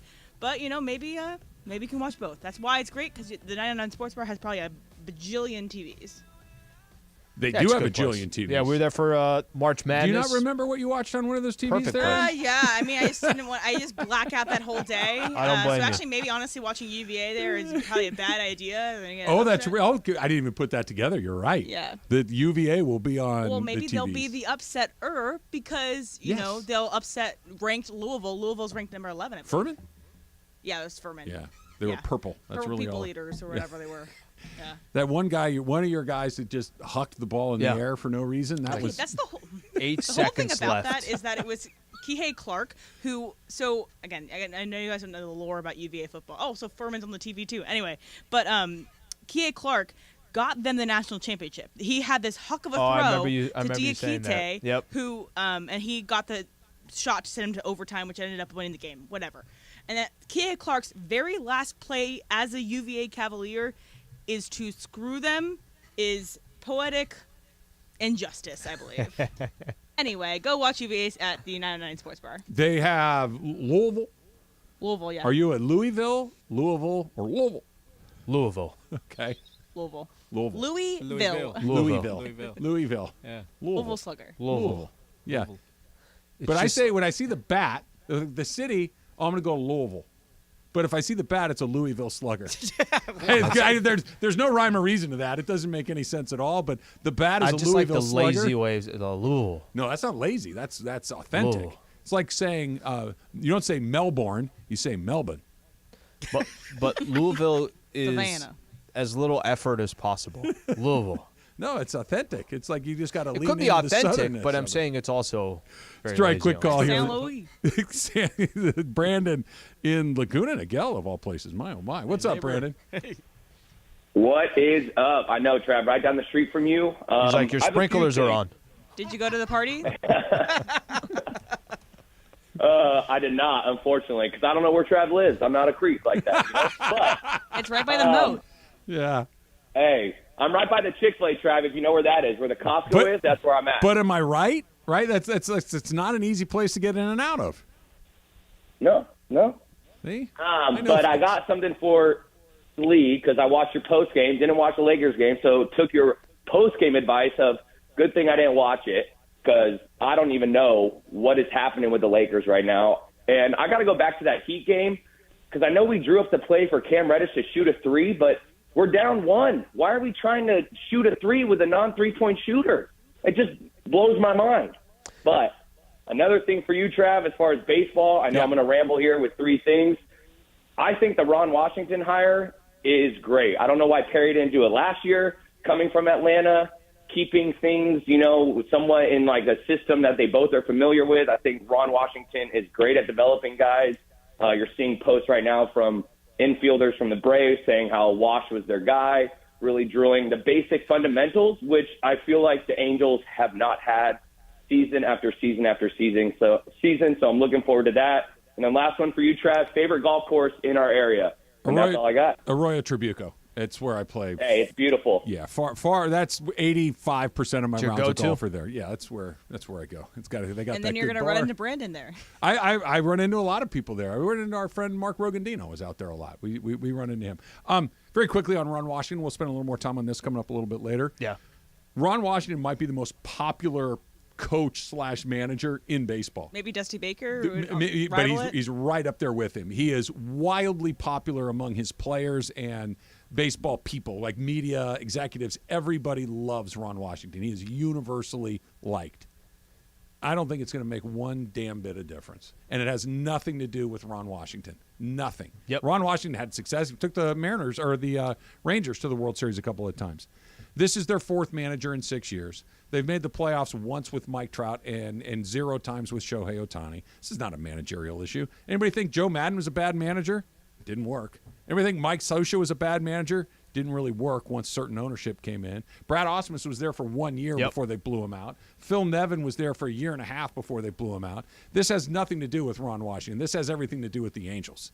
The Angels have a barren minor league system. They have an owner that changes his mind as often as most people change their socks. You've got no major league pitching talent to speak of other than middle-of-the-road stuff. There's nothing coming down the pipeline. You haven't developed a quality pitcher in God knows how long. This is not a managerial issue. Ron Washington, great guy. I hope that he has success, but this is not, hey, we got the right manager for the job. There is no right manager for that job. That's why we keep saying, and it's going to be the same issue over and over again. Artie Moreno's the issue. I'm going to go back to a year ago. Remember how excited Angel fans were? They thought to themselves, wait a second, are we going to change the owner of this team? Is he finally going to sell? That's the time that they had the most hope. And unless Artie Moreno has this leap of faith and all of a sudden starts doing things differently, gets the hell out of the way, puts the right people in position, and doesn't meddle in the process of it, I don't know what's going to change and whether, like you said, it's Phil Nevin, Joe Madden, Brad Ausmus, Mike Scioscia, whoever the managers are, Ron Washington, the top is still the same. Yeah. So how is it going to change if the foundation of your home is still screwed up? And by the way, they've gone through nearly as many general managers who have gone on to find success in other places. And I think Perry Manassian's pretty darn good. I think that his ability to identify the things that need to be done, but if you're not allowed to do it, then what's the point? What's the point of it all? Very quickly, I just want to read this from Jeff Passan talking about Ron Washington be hired. These are quotes. The whims of Artie Moreno, a barren farm system, questionable contracts, and lacking talent at the major league level. That's not a managerial fix. That's an organization that doesn't know what the heck it is they're doing. You said something that was spot on yesterday. Talking about Anthony Davis and his hip that was giving him a hard time against Miami. Was it Miami, right? Yeah, Miami didn't play the final 14 minutes. Right, and you could tell it was bothering him. Like he winced a couple of times, and you know, he'd go to the locker room and come back and play, and finally and then he said immediately after the game, "Oh, I'm playing on Wednesday. I'm playing against the Rockets." And you're like, why are you saying that? Why put yourself in that position? Because Alan Sliwa, Travis Rogers, Emily, Laker fans went, yeah, okay, buddy. Like, we didn't believe it. I don't know who he's trying to convince, and it just felt like we were onto something with that he's trying to convince either himself or try to deflect criticism that hasn't even come yet. For me, it's less whether I believe him or I don't believe him, but I think it's, AD, you don't have to tell us anything. Don't worry about, and I'm sure he does worry about what people say about him. I'm sure he is worried about when people talk about Anthony Davis. There's a part of it that says his play, consistency, best defensive player in the NBA, and his availability, right? That's a big part of it, is how often is he going to be available for the Lakers. The reason why I said you don't have to tell us on Monday whether you're going to play on Wednesday to try to show like, no, I'm a gamer. I'm going to be in there. Just go through the process. You get 82 games to figure it out. Nobody's waiting to see you this year when you go on Basketball Reference to say, AD played 78 games this year. Right. Nobody's expecting that. Of course not. And it's actually not in the best interest for the Lakers to have him play 78 games, right? It's just be healthy for the playoffs and go from there. So that's the only thing I pulled away from it. Even yesterday during practice, they had a shoot-around, and he said that he's feeling a lot better. So, it goes back to the indications were, hey, I think he's going to play, and then he went through his warm-up, and it was, no, he's not going. I think he's got a lot of stuff in his mind. That's it. That's it right there. About what are other people going to say? Oh, my gosh, every time this happens, that's the conversation. I go down with some kind of an injury. Twitter blows up. And I think he's got to do as best as he can to just push all that stuff to the side, do what's in the best interest of your body and the team. It felt like a preemptive, I'm going to get in front of Charles Barkley calling me street clothes again. That's what it felt like. I'm going to get in front of the glass-breaking sounders. I'm going to get in front of all the things that people say about me. And the fact of the matter is, it's too late. We've made up our mind, for better or for worse. And I think most people have landed. Like, I'll use myself as the example. Yeah. Here is my opinion of Anthony Davis as an NBA player. He is a very, very good player most of the time who gets hurt frequently and misses a lot of games. That's who he is. It's because there's 10 years of that. This isn't a year or two. Anthony Davis is not, I'm going to go out there and grind it out. That's not who he is. I don't need him to be that. Anthony Davis is not the guy that puts the franchise on his back. He's not that. I don't need him to do that. LeBron James is still in the building. That he is a really talented, good player most of the time who misses a lot of games and gets hurt frequently. That's just who he is. It's not a criticism. It's an observation, and it's an accurate one. And him to, I'm going to just let it happen, dude. Yeah. You're not. But don't you feel like he is there's a protection of like, oh my gosh, I got to play. Because people are going to say something. But we knew he wasn't. Or we knew there was at least a real possibility that he wasn't. Like if Kobe Bryant had gotten hurt in the same environment and said, I'm playing on Wednesday, Kobe Bryant, we all would have gone, Kobe's going to play. Yeah. And we never would have even thought. Yeah, this was one of these, I'm going to play. We all went, yeah, okay. Can we just, And guess what? He didn't play. Which, again, I'm not mad at him for not playing, but it speaks to his psyche that he felt he needed to immediately defend that he was going to play, and we all kind of knew he wasn't. And he doesn't need to. Exactly. And he doesn't need to. It's unnecessary. But it's good observation. It's a good point because I do think there is, in his own head, he's probably saying to himself, what are people going to say? But unfortunately, that's something that's already been written. Factor Cap coming up next. It's Travis Lee, 710 ESPN.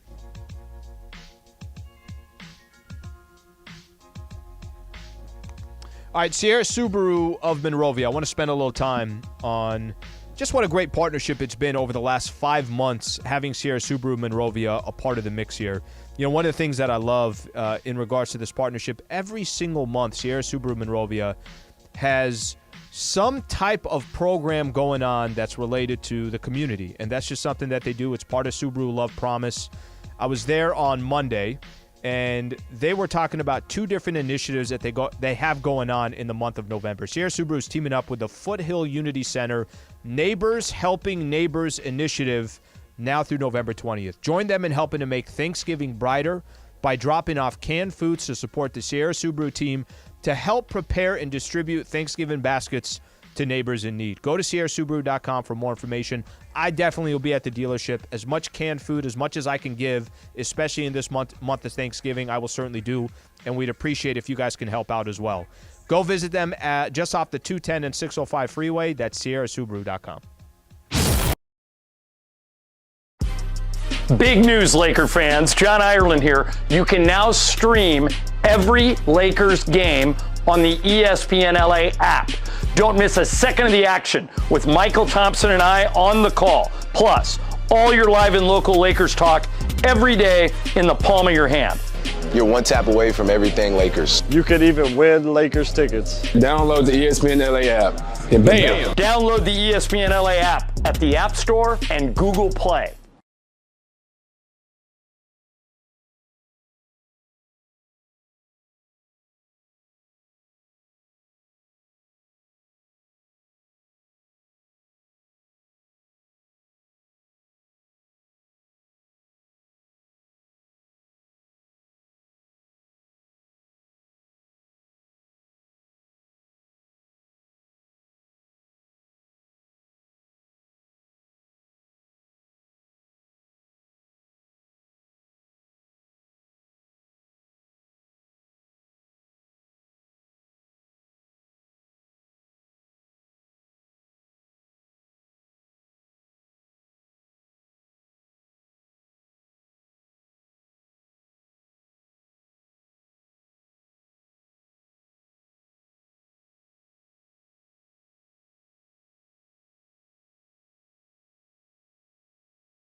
Travis and Sliwa, we're here each weekday, 10 a.m. to 1 p.m., and it's time for Factor Cap. Oh, that's Cap. That's so Cap, Dad. Everything I've said is a cap, but I'm going to go back. First of all, it's not a cap. It's no, it just is a cap. Welcome to Factor Cap. Hey, guys. Hi, Em. There's no Greg today. Where's he at? I don't know. Yeah, come on. He's busy running He's this here place. every day, and he's not here every day. Come on, Greg. Anyway, so last night, James Harden went back to play the Nets. So, again, one of his many revenge tours that he has. Probably almost every team in the league at this point. So, Ian Eagle was calling the game for the ES Network, and James Harden tried to pass across the court, and it was a lot further than he anticipated. So this is the call from Ian Eagle. Harden, that's coming my way. I got it. Unbelievable. I could see it from the beginning. Ed, you take over, my friend.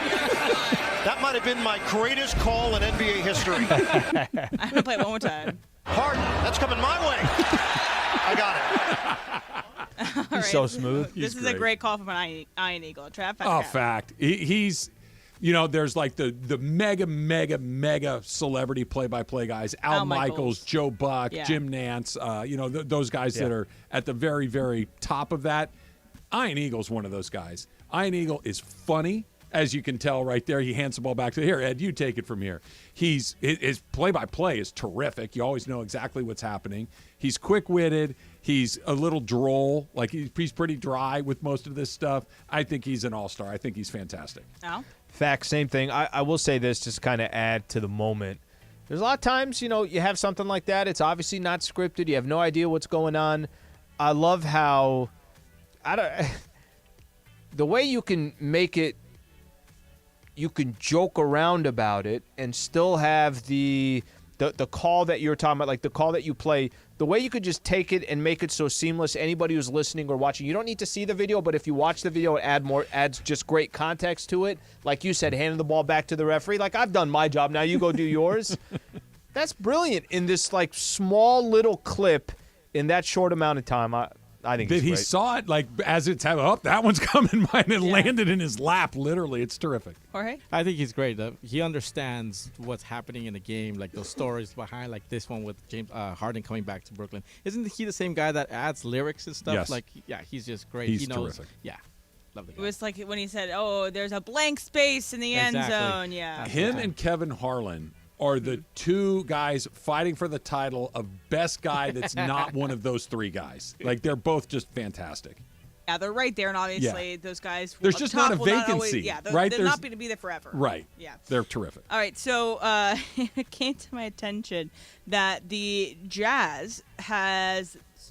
So every stadium has Wi-Fi. You can connect to the Wi-Fi. Might just be specific for press, might be specific for everybody else. But the Wi-Fi in the Jazz's arena, at least yesterday, was Jordan pushed off. That was the title of the Wi-Fi that you could connect to. So you like to have a funny Wi-Fi name. Alan, Fat Cap. Okay. It's cap because I haven't done it, but it's fact as in why haven't I done that? And that's hilarious. And that one is a perfect one because to just have that many people that are on the public network like that, and then it gets out and we could talk about it, that's such a creative way of doing things. I know, Em, you were talking about this, that there's times you might be in a public area and you're trying to look for whatever it is. You're looking for your own Wi-Fi, and other people's are popping up, and I'm like, what the hell? That's such a random name. It's a great idea, and I need to do it more. It can't just be the... exclamation point 6XF. I just whatever they give me is what I usually go with. Trav? So I have done that. There probably isn't a way to change the name of the network. I just don't know how to do it. But I do know how to change the name of the password, which I always change to something absurd and ridiculous, and it always has the word tuna in it multiple times because my kids are mortified that I do that, and when their buddies and friends come over and they want to log on, they have to tell them, like, hey, what's your Wi-Fi password? And every time it's it's Bobby, don't shower downstairs. It's Tuna Marco is great. And they're like, what? And they're like, it's my dad, he's an idiot. And that gives me all the feels. That's I love very that. much a dad joke. Yeah. Jorge? Yeah, one of my buddies in his house, I remember asking him, hey, man, what's your password? He's like, anything. And we're like, wait, what? anything. And like, I'm like, what do you mean? He's like, dude, the word anything. That's the password. Capital A? Capital A. Anything. And I just thought that was hilarious. You know. Yeah. I dig it. It's pretty great. All right, so last night, Tracy Chapman won Song of the Year at the Country Music Awards for Fast Car. So it was in large part because of Luke Combs' cover of Fast Car. It's gotten introduced to a new generation of listeners, and yeah, this is the original by Tracy Chapman. It's a classic. It's amazing. It's very emotional. It's beautiful. It's a great song. All right, so there is something that didn't get the credit it deserved in its time that you loved. Jorge, Fedor Cap. Oh, man. Why don't you come back to me on this one? Is this Right, like anything? Like anything. So you think you could so say not a, music, not it it could be a basketball anything. player that you think that didn't get the credit it deserved. It could be a movie you didn't get credit it deserved. Anything. First of all, what do you think of Luke Combs' cover? I think that he is a talented singer. I just don't think that he understands the context behind this song. That him singing it is an affront to Tracy Chapman. I like it, and I like Tracy Chapman's original, and I just like the sound of Luke Combs' voice, so I didn't mind it. But sure. It is a beautiful song. I'm with you on that. I have not gotten the credit that I deserve. Okay. I've been a big fan of myself for a very long time. I don't think that the rest of the universe has understood the level of the brilliance that I bring to the airwaves every single day. And I'm waiting for the rest of everybody, waiting for the rest of you to catch up to me, because I am fully aware of my level of expertise that no one else seems to be willing to recognize. Great. Al? That was a good answer, man. That was a good answer. You know, I was leaning towards, and this is going to probably have more to do with my childhood. I don't know, maybe they were appreciated. I don't feel like they were appreciated enough. I spent so much time in my childhood at rec centers. And I don't know if they get the proper love, but like these places basically free. You can get, a membership. They're there for kids after school. You got the gym, you got the basketball hoop. They'll set up nets if you want it, if you want to play volleyball. Inside the game center, they got pool, ping pong, this, that. You know how much time I spent as a kid at a rec center?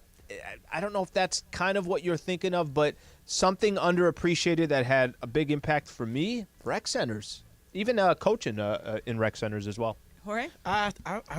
Something along those lines. Teachers. Teachers are like the ones that show you impact your life. Especially like some of the even my college teachers at this point. One of them works at Dodger Stadium, PJ Butter. He works at 92.3, and if it wasn't for that guy planting that radio seed in my head, who knows? I would have been here. I just want to be a camera guy and do TV and stuff like that. But once they said, hey, there's a thing called radio, I'm like, wait, what? Hold on. And, yeah. Okay, what didn't get its credit in its time? The show Pan Am, because I also watched that show. We've talked about it with Margot Robbie. It was great. Also, I don't like that you continue to disrespect Christina Ricci's role in Pan Am. Sure. She was terrific in that. Margot Robbie. It launched Margot Robbie, which Margot is why Robbie's fantastic also too. Freaks and Geeks didn't get its credit in its time. It's a great show. Love the show. You don't like it? I don't dislike it. Okay. I do like it, but the cast was amazing. I'm not. Yes, I mean Seth Rogen, Jason Segel, James Franco before he was a lunatic, Cardinelli, I think, or Cardellini, I believe. Linda Cardinelli. Linda Cardinelli. She's terrific. It's great, but everybody just goes so bananas for it. It's like great. Slow down. It's fine. It's good. I don't know if it's great. It's good. It deserved more than a season. I agree with that. And that. I also, the original live-action Scooby-Doo did not get a credit it deserved. I think it's amazing. It's one of my favorite movies. I watch it every year. Also Linda Cardinelli, yes? I'm a big Linda Cardinelli fan. Well, that's probably not a big surprise to you. Yes, Me too. Yeah, she's a pretty brunette woman. Yes. I would have assumed it. All right, so University of Nevada is having some issues with their college basketball arena, because there is an infestation of bats. Oh, that's good. Okay, gross. so their bats are flying around. Where's Ginobili? Exactly. Just 30 Just going there of them. swatting them left and right. All right, Comes out of retirement. I know we talked about your mouse infestation at your house. Not infestation. Infestation it is aggressive. A mouse. But to There's Susan, it never was an infestation. Yeah, to Susan, it definitely was. But bats would be the worst infestation to have. Travis, Patrick Cap. I think bats are really gross. Like, I don't know if... Do you see them a lot where you are? Not a lot. Okay. But occasionally. There's a very El Cajon, too. specific place, like oddly enough, where one of the callers mentioned, a golf course that I play a lot. If you're playing at sundown, they come out and they're kind of zipping all over the place, and it's really kind of gross. But I don't think there's anything worse than roaches. Yeah. Yeah. Right. I think a roach infestation is at the top of the list. Bats are top 5 for sure, but I'll go roaches. Al? Cockroach. Yeah. I was waiting for you. I was like, I don't know. He's going bats, rats. I don't know where he's going. Cockroach for me. Bats, rats, cats. Because those are also like, they're. I'm not gonna.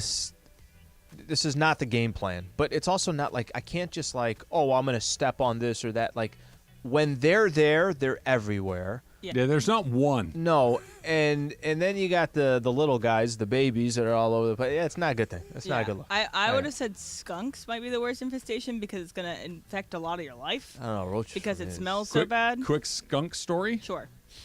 My Skunk brother, talk. I was in college. My mom and dad went out of town, and I have a younger brother, my brother Sean. And he was home alone for a couple of days. He went to the back door of our house to let the dog out to go eat or use the bathroom or whatever.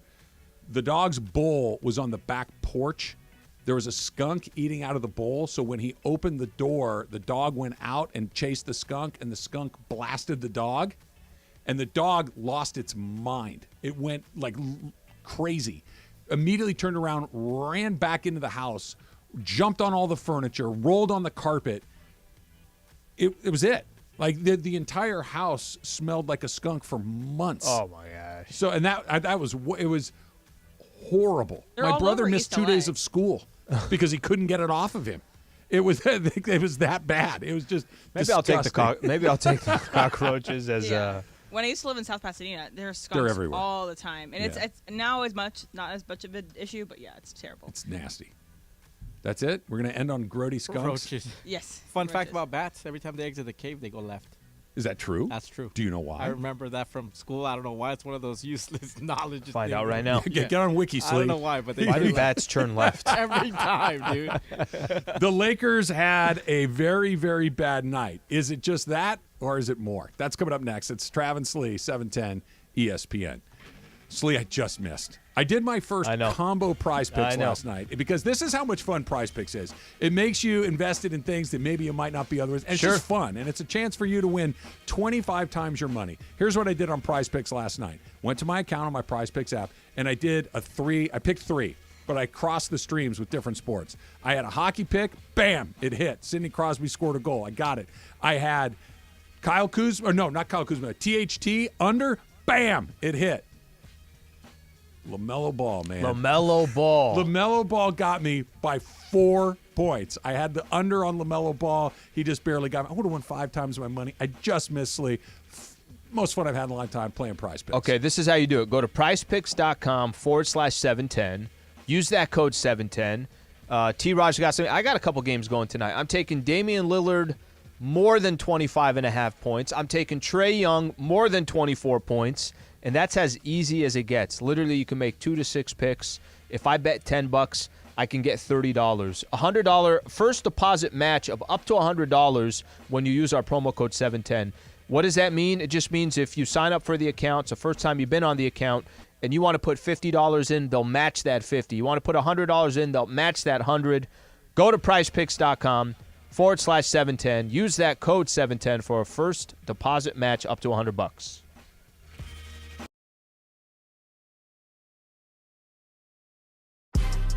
Big news, Laker fans. John Ireland here. You can now stream every Lakers game on the ESPN LA app.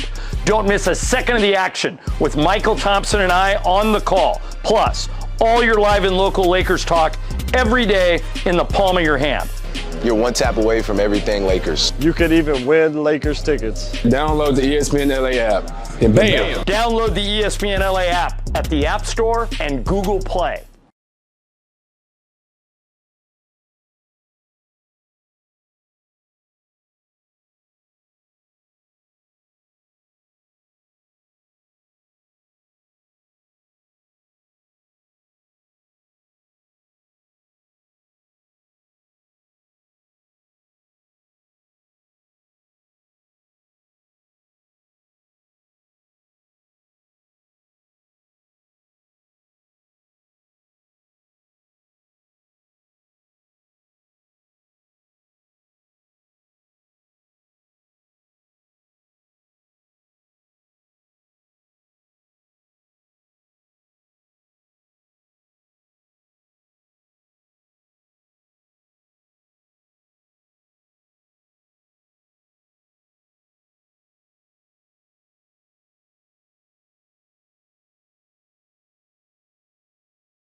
ESPN.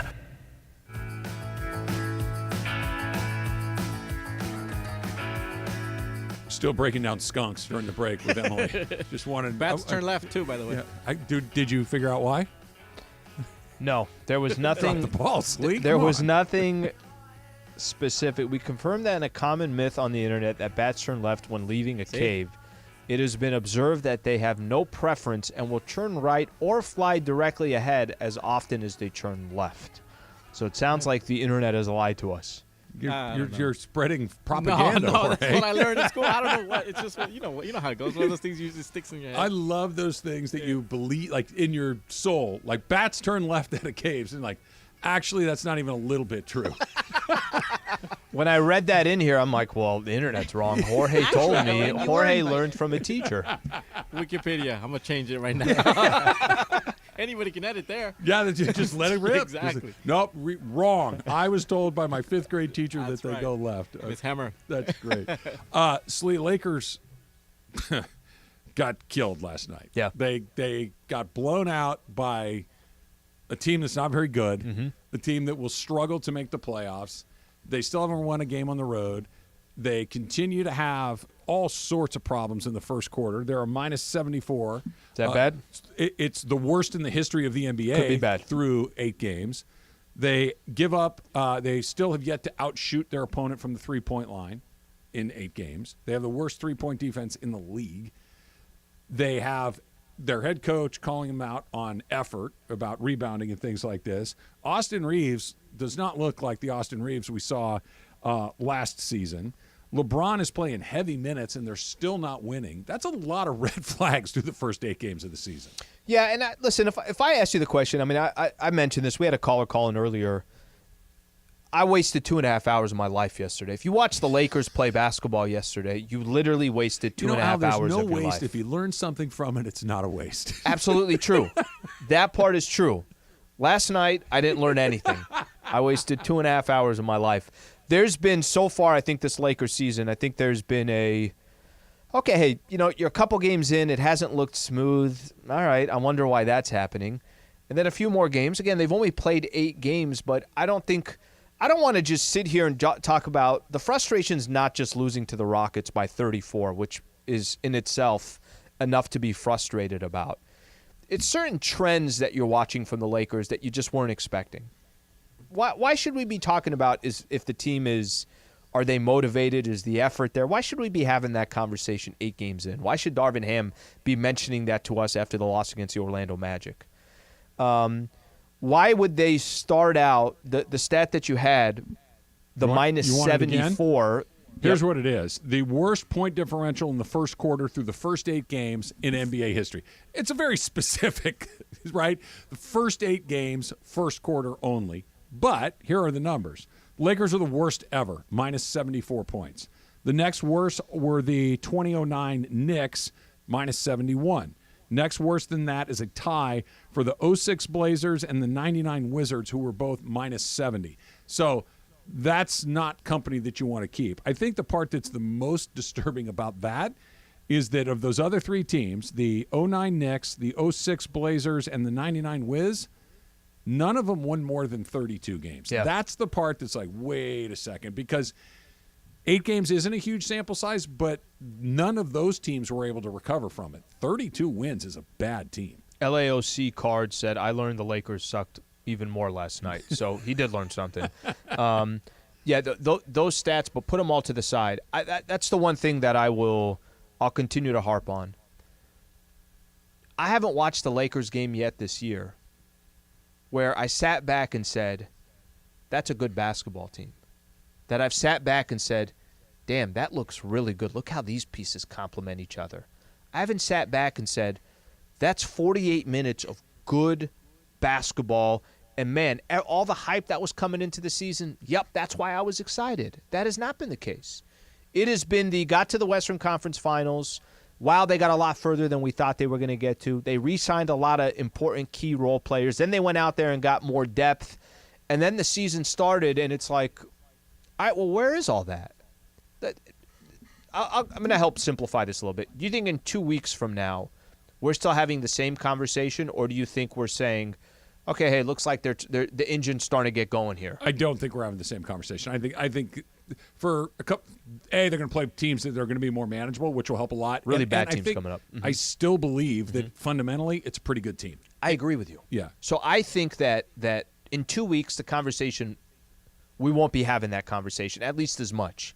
However, they didn't really give you many reasons to think otherwise in the first 8 games. Fair. Now you could say Vando's eventually going to come back, and Gabe Vincent's going to eventually come back, and some of these other players are going to eventually come back. Austin Reeves can't play like this for a whole season. Who knows? You know, I would agree with you. I would think so too, but I also didn't think coming into the season that the way it's played out over 8 games that we were going to have this blown out by Orlando, blown out by the Houston Rockets, barely squeaking by against the Phoenix Suns team that doesn't have Bradley Beal and Devin Booker, barely beating the Orlando Magic. They've already played them twice. One was a blowout. They won by 3.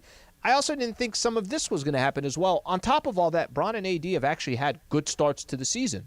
So if those two are playing well. No, that's one of the red flags. That those two guys are good and the team isn't is a red flag because they have been good, really good. And until last night, AD's been here for all the games and has played really well. That's at the end of the day, that's actually not a good sign. Like if those guys were off too, you're like, look, they're going to get going. That would be better news than what you're getting because, look, this is not insightful to say they're not good. They're not. That has not looked good. The part that's intriguing to me is why, because there are really only 3 answers, right? It's one of the 3 or a combination of some of them. It's A, they're just not good. You and I both believe that that's not the case. It's the effort isn't there. Okay, I certainly think that's a part of it. The other part is you're missing a lot of your important pieces. You're missing a lot of your injured players. And, oh, by the way, 8 games really isn't that much. It's 10% of the season. That's not a ton. You have 90% of the season to play. I'm not going to get too worked up. I think it's the last 2 things because now, if it is the first thing, they're not good, then they're not good. Then it's never going to turn around. But if it's the other 2 things, it's very fixable. That's why it looks like crap. It doesn't feel good. It's not fun to watch. I'm with you on all that. But I don't have a sense of despair that, hey, how is this going to fix it? I think it will fix itself just because they got pretty good players. But this is the first time that I've heard you say there's a lot of it. There's a lot little of interesting stuff going on. That wasn't, and I think there's a little bit of that. I think you have always you're looking at it from a big picture perspective. That's the concept that is the foundation that needs to be there. I completely get it. At the same time, I am much more reactionary per game. It's like, okay, well, why do you play that poorly against this team, or why is this happening? The problem with it, I think now 8 games is not a lot of games, but it is also 10% of the season that you have watched, and all I have to assess is the 10%. This is hey, what's going on over there? That's the level of like what?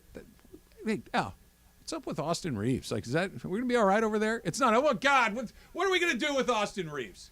It's not that. It's more of a okay. You have my. I'm. What's going on over there? We're not full 5-alarm fire, but let's do a little better. Let's win the first road game of the season against Phoenix. Let's get Anthony Davis back. 0-5 on the road. That's too. Weird. It's weird. Getting out rebounded, second chance points, and getting absolutely plays, drilled in the first quarter is a bad look.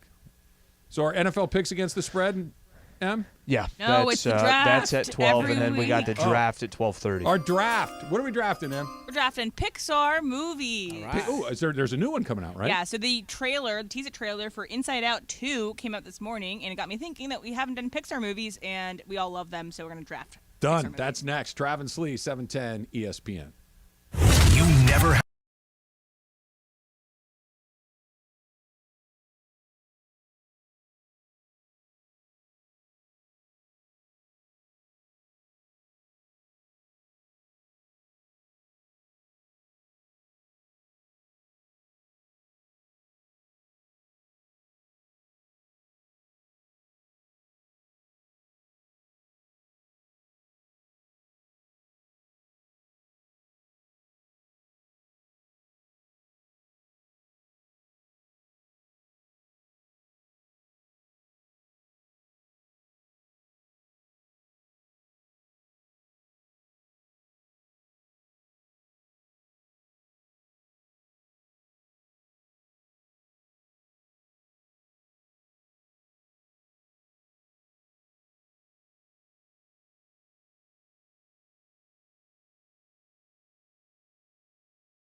ESPN. All right, so this morning it was announced that Inside Out 2 will be coming out this next June of 2024. And they released a teaser trailer for it, and it's an expansion of the first Inside Out movie, which is about the feelings inside a little girl's head, and it's the expansion of those feelings. So we're going to draft Pixar movies, and I think that all these movies are fantastic, Emily, but there are some wrong answers. What'd you say the last part of that?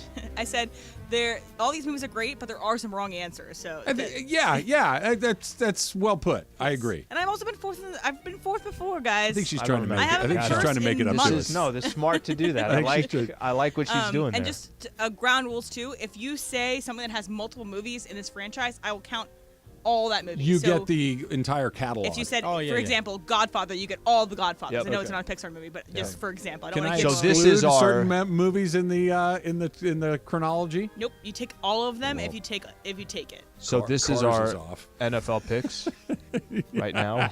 Yes. All right, so the order is Travis, Alan, Jorge, Emily, and then we're all picking 3 picks each, 12 total, because that's all that can fit on the graphic, right, Andre? That's right. All right. The graphic only holds 12. Trav. I don't think this is even hard. There's a lot of great choices, like you said, but the original, the first, incredibly well acted, incredibly funny. It's emotional. It's a coming-of-age story. Toy Story. Great pick. Great pick. Which is your favorite of the 3? I like the first two a lot. I'm the original. Oh, sorry, there's 4. I tried to forget about the 4th one because it should have just been a trilogy. Is the 4th one Sporky? Yeah, that's Sporky and Keanu Reeves. Yeah. Didn't love that. The but first even that one is my favorite. Even that one, which is not a good, but it's like I don't know. All the Pixar movies, I'm like, these are good. Most of them. That should have been 3 and not 4. I think, honestly, almost in order of how they were let go. 2 is really good. I like the Prospector in 2. Oh, yeah. I love Jessie in 2. She's Jessie is great, my too. favorite character. Yeah. All right, Al, what's yours? I don't know where this one would rank on everybody's list, but it's one of my favorite ones. And if Toy Story's gone, then we got to do some searching here. Finding Nemo.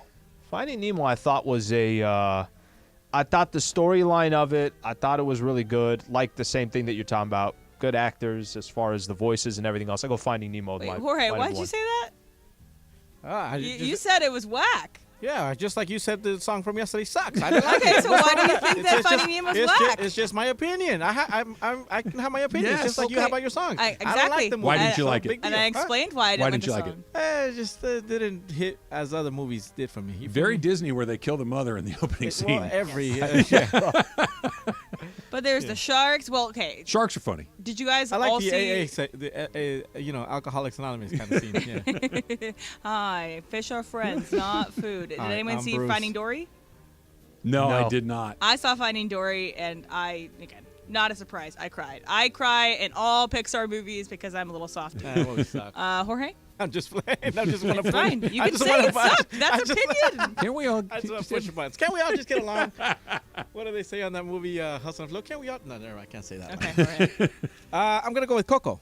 You know, Coco. Great choice. Yeah, I would have put it on the board for you immediately. For sure. And then the and chat, it's good. It's funny. The music's terrific. It's pretty. Cool. Yeah. Definitely cried a lot in that one. Oh, for sure. But the old lady in that one. Okay, I've not seen Coco. Oh, you're missing my gosh! Yeah, I've you not need seen to see it. It's Okay. terrific. Yeah, it's terrific. Especially this time of year, it's good because Dia de los Muertos was like a week ago, right? Yeah. So okay, I got 2 coming up. Remember me. So I'm gonna do. Oh my gosh, it's gonna make me cry. Oh, that whole scene. Oh man, it's good. All right, so so the next one is going to be for me. I'm gonna do it because I think, contrary to popular opinion, I do like both of these movies. I think they're both great. They're both different.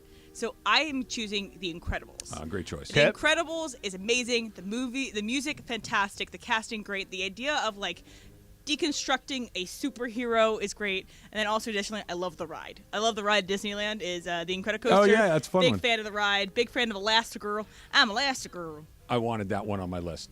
That's a great choice. It's my second favorite. I love Mr. Incredible. Yes. He's terrific. He's also the dad in Poltergeist. Yeah, Craig T. Nelson. Yeah. So okay, so my second pick, and coming back around because it's snake draft. Don't you take it. Stop it. I'm gonna pick one that I watched when I was in kindergarten. Wow. And it's the first time I remember going to the movie theater, was going to see this movie. And I loved it. I went to see it with my friend, and I remember talking on the way home, like, oh my God, I love the ending. Monsters, Inc. Great And also choice. another one that's a that great didn't technically have a sequel. It had a prequel. And Monsters U, right? Monsters University, which is also a great movie. It's very funny. But I'm still holding out Who's hope Macappa? that we have a Monsters Inc. 2, and also that there's stories that like Boo is actually in other Pixar movies. But anyway, Monsters Inc. is great. Monsters Inc. is my second choice. So Jorge, your second pick. I'm gonna go with Wall-E. I'm going Great with Wall-E. one. I know Why? Trav wanted that one. Because You there's guys took my there's second and third picks. There's no dialogue in Wall-E. Yeah. It's a story very Almost well none. told. Exactly. It's terrific. Yeah, it's a very well put. Good story, Wall-E. All Thought right, that one was Al? gonna fall. I thought no, that was coming. Wall-E's so good. I'll go Ratatouille as my next one. That's a good one. F you. I was going to take that so one. was I. I was gonna say. It's actually- literally, you guys took my second, third, and fourth choices. Listen. I We wish thought that I Ratatouille was going to fall. I thought Me you were too. going to take it. That's the only reason Remember why. when I said to you, I'm like, I want That to was take the my strategic one? Yes.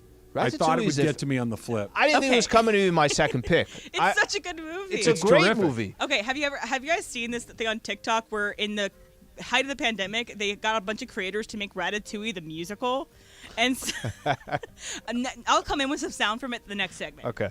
I thought it's not coming because I thought she was going to take it with her one of her two picks. So yeah, Ratatouille is my next one. T-Raj. Trav, you got two? You guys all stink. That's my answer to all of you. You guys, that's three in a row are great. The next one on the list, I'm going to get it, and I really like it because it's very sad. It's very sweet. It's funny. Because of that one sequence? Yes. Up. Yep. Yeah. It's up. That was my third. Yeah. Up is great because the opening scene where he falls in love and she gets sick. It's actually not and even the opening scene. It's a little bit in. You get to meet Curmudgeon first. Oh, you're right. And then you get to see why he's a curmudgeon. Yeah, Mr. Fredrickson is a grump, and then you find out that he was not always a grump, and that they had a little in their life. It's a great choice. So I will take Up with my second choice. Emily, I know you said that if we pick one, we get all the movies in that particular category. Can the opposite be true? Nope. Can I kick one out? Because Nope. I think the first one is terrific, and I think the next two are Taking the whole franchise total if you take it. duds. I'm gonna do it anyway. Give me Cars. Kerchow. Yeah, give me. Yeah, but I think you're going to win because of the franchise. Yeah, but Cars You is have Toy really, Story and really Cars. good. But Cars 2 and 3, you can miss me with that. But there's planes. Yeah, there's what? There's planes. Did they do one that's called Planes or something? too? But the second one where they go like become International? it's just it's just a bad movie. It's none of the things that make Pixar movies great. That are funny, they're sweet, they're emotional. Yeah. It's none of those things. And then the third one's okay. Third one's not the end of the world. But the second one is a deal breaker. But I'm gonna take it anyway. Give me Cars. All right, Al. I'll go A Bug's Life. Good choice. Good my final one. choice. Good choice. Another one I didn't think was dropping. Go to the light. I didn't think it was dropping. Bug's Life's really good. Those are actually, and I like because those three are actually. I mean, Toy Story, of course, is Toy Story. That one's on its own. But I'm a fan of these three movies individually. So, Bug's Life, final one. All right, Jorge. Man, you seriously took my. And you took Wall-E. Up, man. Dude. Okay, I'm gonna I'll trade you up for Wall-E. Yeah, can we make trades after the fact? I'm gonna watch this one because Maite really enjoys this one. I'm gonna go with Luca.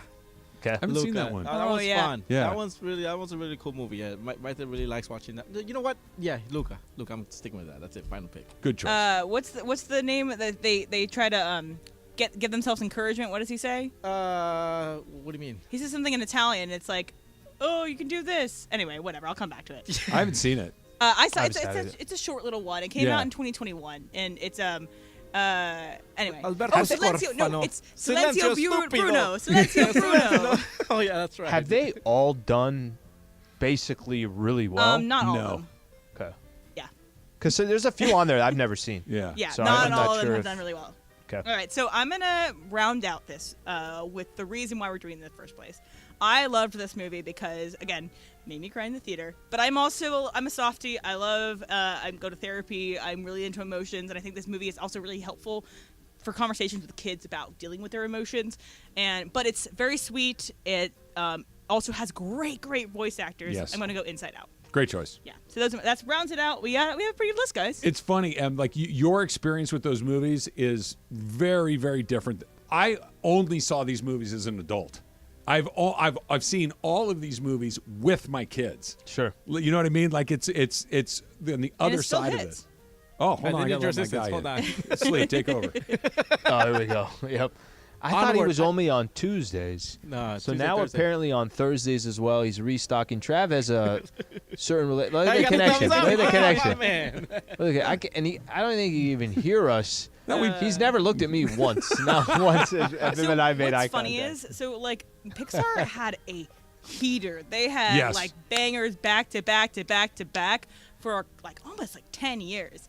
But I think that there never is a bad Pixar movie, but there are just some. Have that you hit seen you Cars 2? I will argue this until the cows come home. It's a bad movie.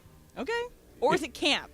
It's just like I said, all of the things that make these movies so good. They're funny, they're sweet, Yeah. they're allegorical. They're all of these things. This is none of those. Honestly, from 1995 to 2010, they only had good movies. Like honestly, almost all of our movies are within this time frame. Yeah, it's true. Yeah. And then there's some other ones that have gotten not as great, but still, I would see a Pixar movie over almost any other animated movie. Onward didn't make the list. That's a really good one. It's about two brothers trying to meet their dad. That's a really good movie. Onward. Brave. Brave's another I love good Brave. one. Jorge, what did you take How third? many Pixar movies are there? Looks like there's about 20. I went Coco. I went Wall-E and Luca. Oh, Wall-E Luca. and Luca I haven't seen because Luca's Coco really good. and Wall-E I Coming like of a age. lot. I don't. Silencio Bruno. Yeah. But anyway. We should be able to trade after the fact. I think we add a new element. Would Maybe you if you give ask me Wall-E for Up? Absolutely. Okay, I'll allow it. I need to think. I need to All think. right, I'll allow it. Okay, I'm gonna call you back. I'm Billy Bean. I'll And we call you can announce back. if we have it. But Let me see if anyway. I can get. Let me see if I can get Ratatouille out of Slee's hands first. If you don't have a Pixar movie to watch tonight and you want to go watch some sports, you can go to the 909 Sports Bar because Thursday Night Football has a new home there. Join producer Lindsay in the 7-Ton Fun and Games department tonight for a party, and we will be giving away $1,000 every Thursday night tonight from 4 to 7 at the 909 Sports Bar. Win cash and watch football. What do you want for Ratatouille? I think I'm okay with what I got here. The only one, even in remote consideration, would be Toy Story.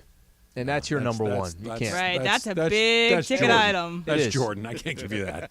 You can't have that. I think I just stay want with what I have Yeah, then. that's fine. Yeah. It's probably the right. I just I feel think like you have the most leeway with Jorge. and I like my list too. Okay, will you take Cars for Wall-E? No. Good choice. By the way, Just- your pitch on that was I couldn't remember. I don't even want Cars. It's that's like what I'm saying, would saying. you want Anthony Rendon for? I'm saying Yeah, you didn't but- even want James Cars, Outman. and you're like, will But the you problem take is, Cars? it's not just Rendon. You're getting like. Oh, it is Rendon because he has had great moments, Yeah, and you're he has right. not had the All right, stop same talking. end. You win. That's You're good. right. You're Yeah, right. it's true. You're right. Halfway through the season, the Rams halfway through, the Chargers halfway through, the Raiders halfway through. There are some grades in. 2 of them are wrong. 1 of them's right. That's coming up next. It's Trav and Slee, 710 ESPN. Big news, Laker fans. John Ireland here. You can now stream every Lakers game on the ESPN LA app. Don't miss a second of the action with Michael Thompson and I on the call. Plus, all your live and local Lakers talk every day in the palm of your hand. You're one tap away from everything Lakers. You could even win Lakers tickets. Download the ESPN LA app and bam! Download the ESPN LA app at the App Store and Google Play.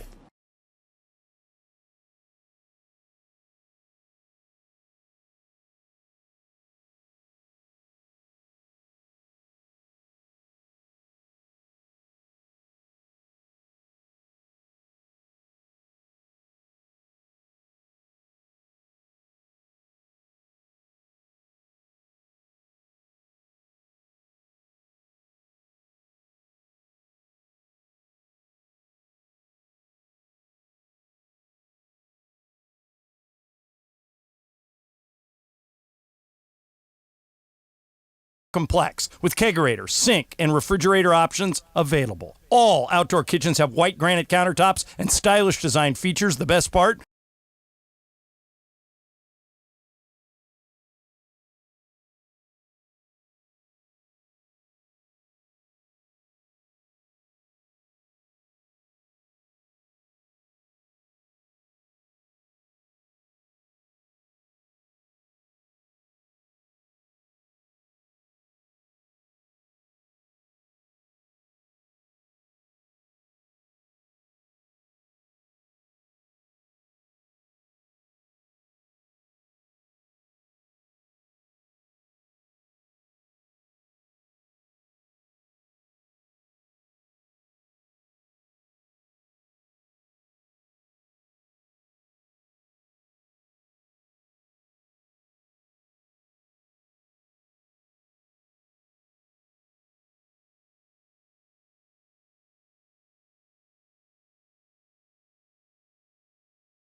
the TikTok song from Ratatouille the musical on TikTok that they created.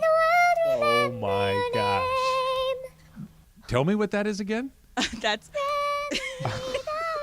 so. In the height of COVID, people on TikTok tried to make a Ratatouille musical, and this was the opening song for Ratatouille the musical. Yeah, that's not very good. And then they recreated it. So then, no. But later on, they actually did it with Broadway singers in the COVID. You know how, they would we were have all pretty the bored, phone. So the Broadway singers reenacted this stuff from their own homes. It was a moment. Yeah. Kind of going back, did you do a thing during the when we were on lockdown that you're just like, I can't believe I spent that much time doing blank? It really happened. I watched. I'm not upset that I did this, but I think a lot of people did. I think I watched all of The Wire, all of Sopranos. I just started watching things because everybody on social media was like, well, if we're not doing anything, here's the shows that you should watch. Yeah. And I just started watching things that I've never watched before. Em, did you do anything like that was out of character for you? No, I think I just kind of got really. I watched. I obviously watched Tiger King. I watched a lot of TV. I biked all the time. Okay. I would Where bike. were you living? Were you in Connecticut? I was in Connecticut, Yeah. and I lived really close to a bike trail. And then in Connecticut, there's a bike trail that literally does the entire state of Connecticut.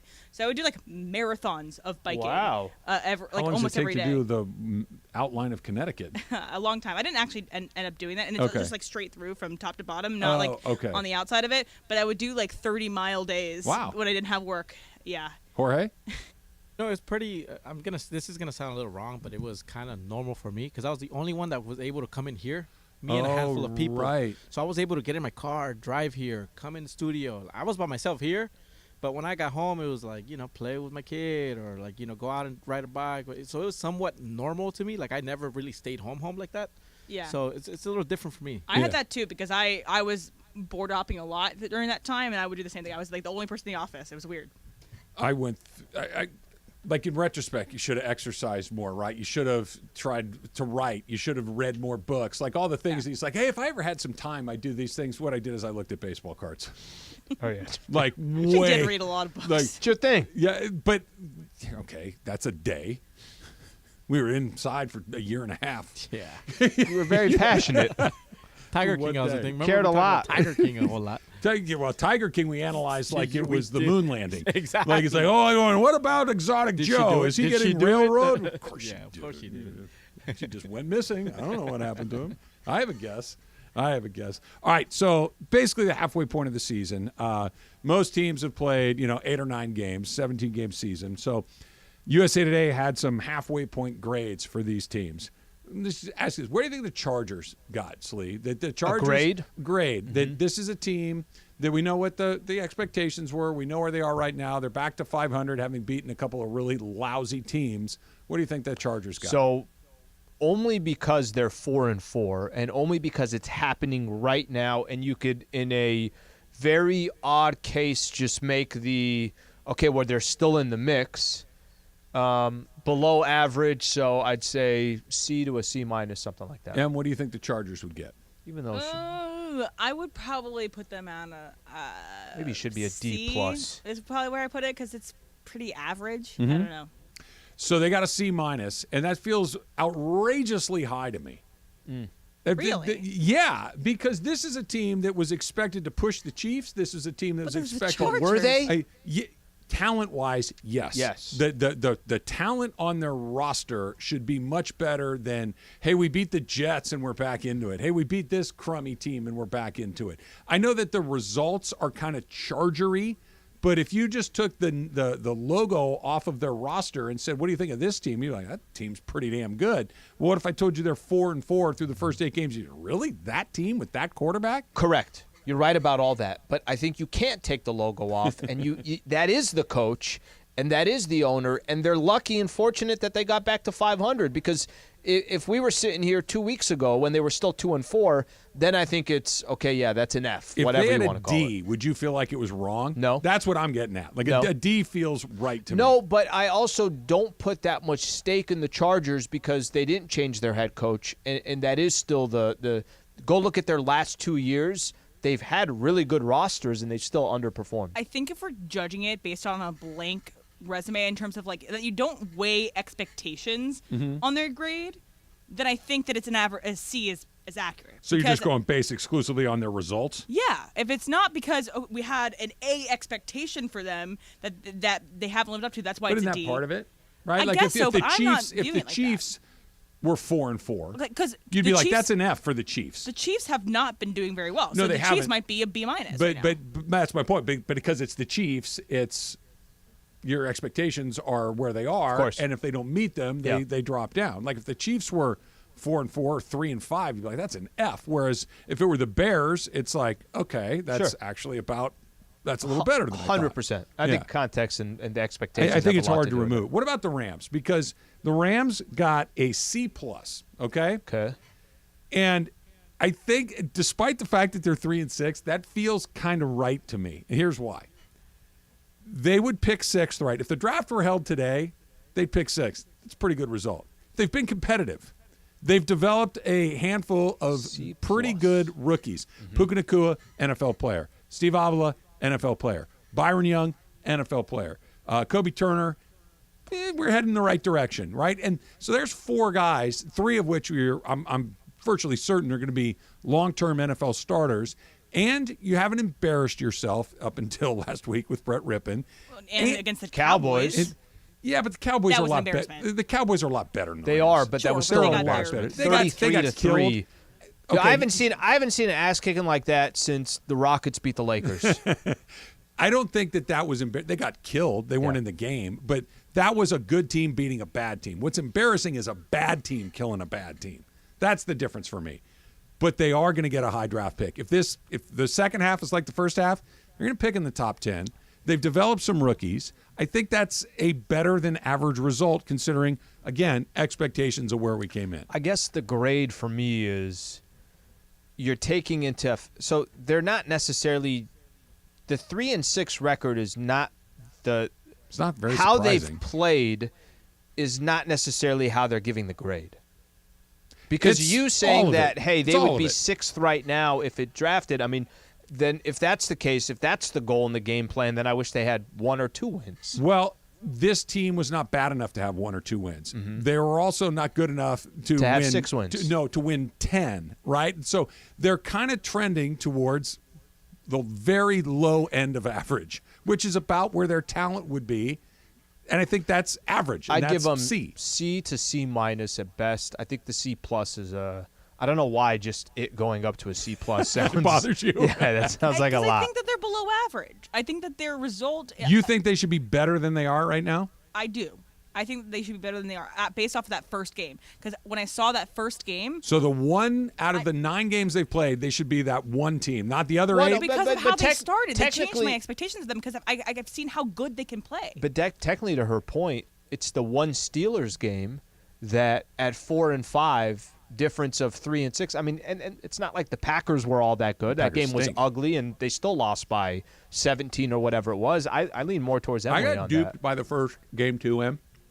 I'm with you on that, but to think that is who they are, I think is unfair. That's not who they are. They are nowhere near that team. They are you know what team they are? They are the team that lost to the Steelers. They're just not quite where that the Eagles beat them, that the Niners beat them, that the Cowboys beat them. No surprise there. They're not in the same category as those teams. They are in the category of the Steelers, and yet they weren't able to beat them at home. I think that's who they are. Yeah, that's a more accurate one. So last one is Raiders. Yeah. Got a guess? This is the one I think that they got about right. Okay. So 4 when and did they make 5. this? When did they make this judgment? Was it Now. this week? Today. And again, take it all into consideration. 4 and 5 Expectations, Raiders. results, where they are, Yeah. everything else. I say C. D+. C. Jorge? Yeah, C. C+. Firing your coach in the middle of the season is a C+. Yeah, that's why where I thought, I'm like, yeah, okay.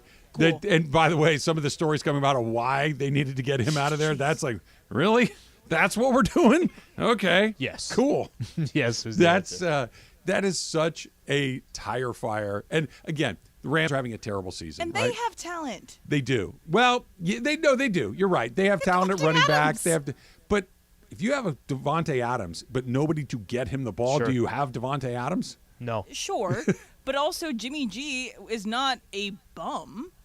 On some teams, Bum like adjacent? I think he's a perfectly They're average, going away. slightly They're above going away average from him. quarterback. Yeah, they benched him. No, I'm just saying that. Anyway, I just think that they're a D+ organization. That sounds about right. I'm with you on that one. They also benched him with a signal caller, not signal caller, with a play caller that they don't have anymore.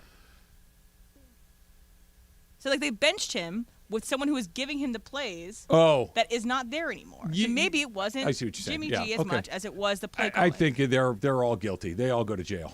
they all have some culpability in doing what they've done. All right, our Pixar draft next, Em. Do you not even listen to the show? I told you multiple times. I We try to go already in did. fresh. All right, Looking NFL up Pixar movies right now. Our NFL picks against the spread. Jorge's got the lead, but not by much. It's coming up next. It's Travis Lee, 710 ESPN. All right, guys, it's officially back. Fifth Row Fridays presented by BBGO. That's the official game day snack of the Lakers, by the way. And this is the best thing we give away. Fifth row seats to a Laker game. How many times do people come up to us and say, hey, give me Laker tickets? Yes. We don't have them. I don't even have them, but you can win them if you listen every day. And these seats are better than the seats that you and Michael have, right? 15 rows better. Yeah. Michael and I are like row 20. So here's how you win. You listen every day to all the shows and take notes. If you can answer 5 questions about what happened on the show that day, you're eligible to win.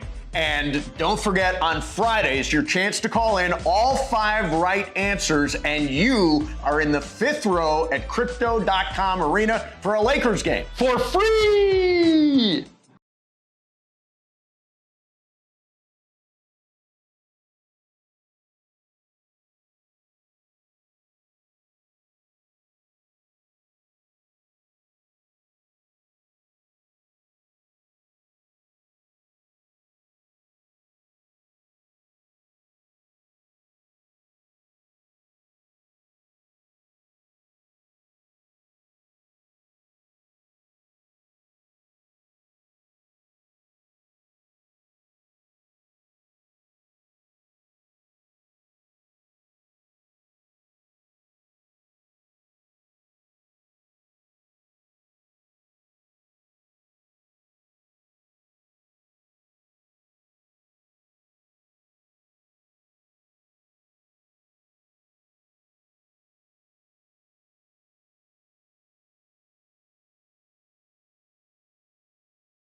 All right, week 10 of the NFL season. Here is where we are through the first 9 weeks. And our picks against the spread with confidence point. Jorge has the lead, a narrow lead.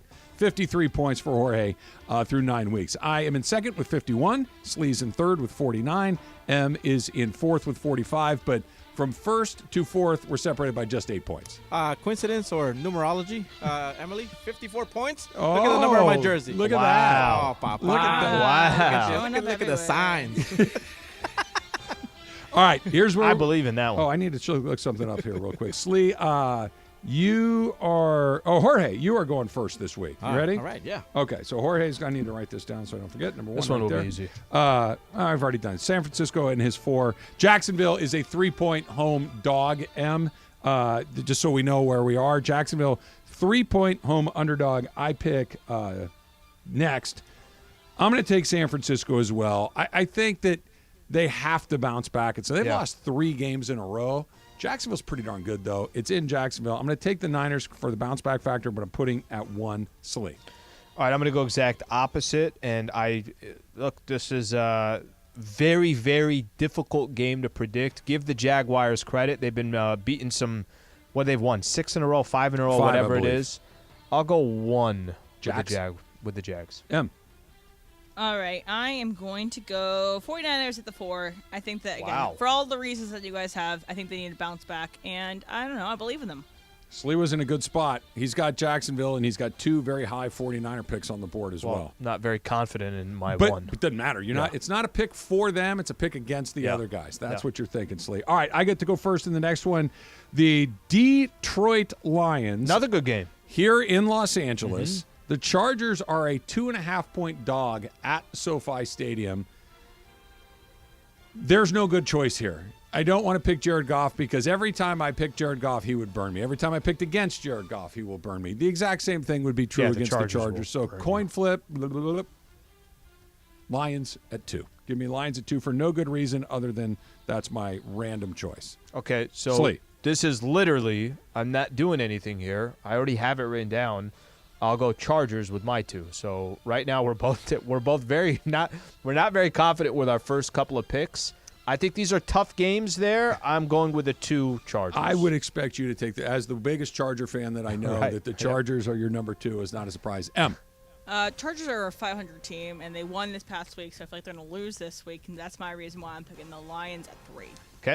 Detroit Lions at 3. Jorge.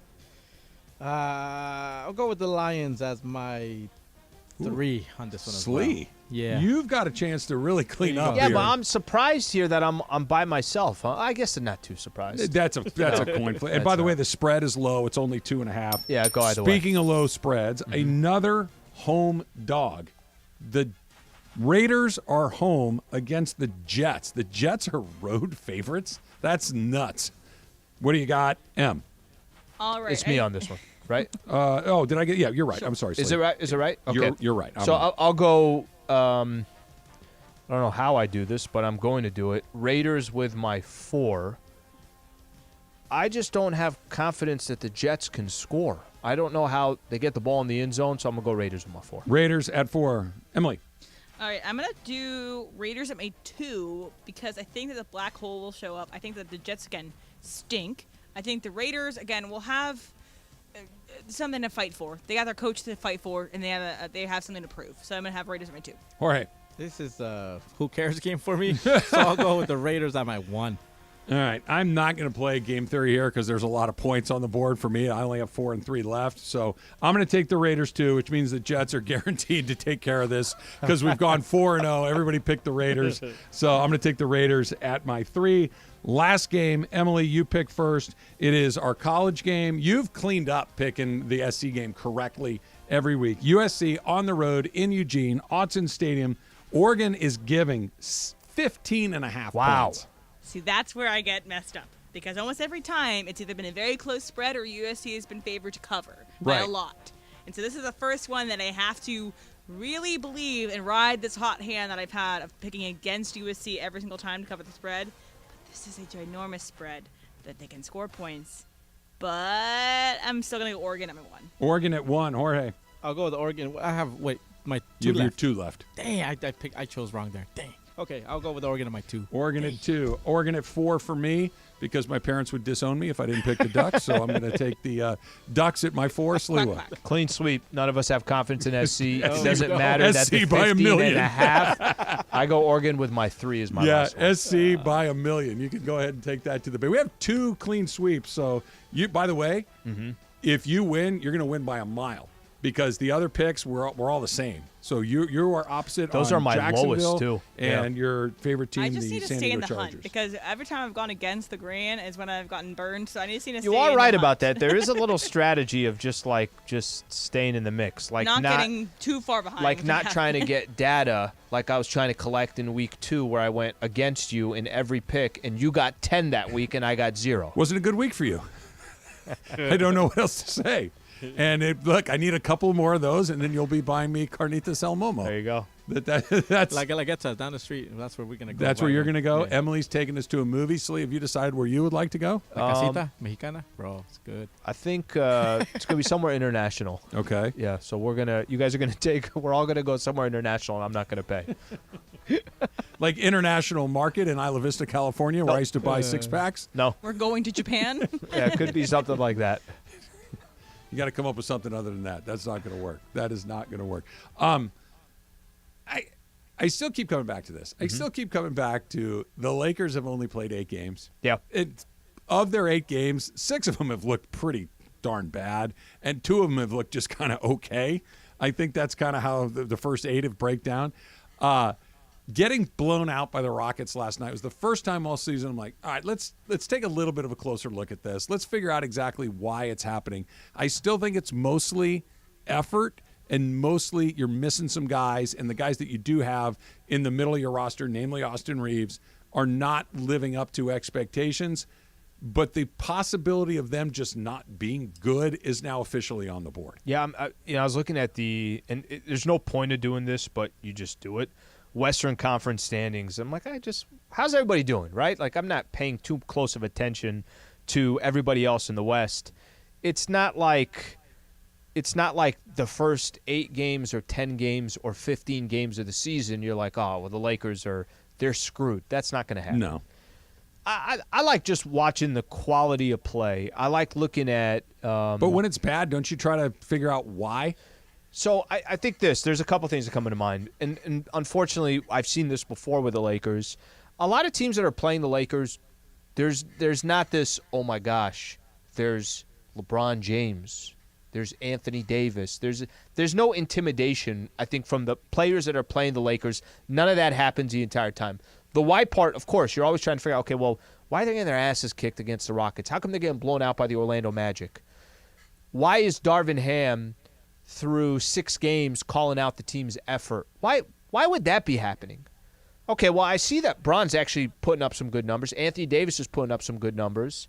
A lot of the depth that we talked about with the Lakers, that hasn't happened. It just hasn't happened on a consistent basis. You can argue some of that. Kind of a twofer, right? Because it hasn't happened. You're right. Mm-hmm. The players that they've had available in their depth have not played particularly well. Consistently. And they haven't had the depth that the Vanderbilts, the Vincents. Sure. Like they're and those guys are not just guys. Those are guys that are going to play a lot. Okay, when you hear the quotes of Darvin Ham, you hear LeBron James, when they're basically saying, like, look, we don't have all our guys right now. We don't have everything that we need. We don't have.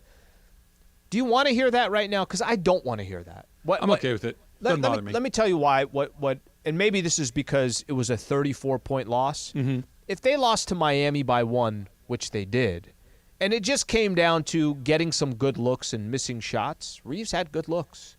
Bron had a possession towards the end where he committed a charge. Kyle Lowry was just standing there. It happens. That part's okay. Like, that wasn't bad basketball. You can argue they should be taking 2s, not 3s, all that. When you get your ass kicked last night, like you did against the Rockets, I want to hear more of after a game like that is, we just got to be better. This is not the product that we should be putting out. Even with Anthony Davis out and some of these other players, we have enough talent here to hang with the Houston Rockets. I think the timing of it with some of those quotes. I don't care if the quotes are there against Miami. I didn't feel like those quotes, I was disappointed in those quotes after a game against the Houston Rockets. Yeah, I'm not there yet. I'm just not there. I've entered the neighborhood. I'm not at the house, right? I've entered the neighborhood of, we still pretty sure this is a good team? And I think my answer is yeah. Like, you ever been in the car with somebody, you're driving along, hey, you know where you're going, right? Yeah, I know where I'm going.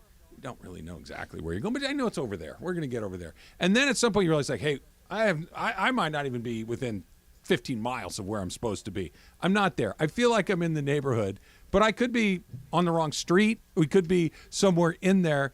I still think they're good. So the reasons they're not good, I think, are easily fixed. Number one, just get healthy. And number two, play harder. Those are the two easiest things to deal with. Not having enough good players it's a much bigger problem. Sure. And I don't think that's the problem. That's why I'm not quite there yet.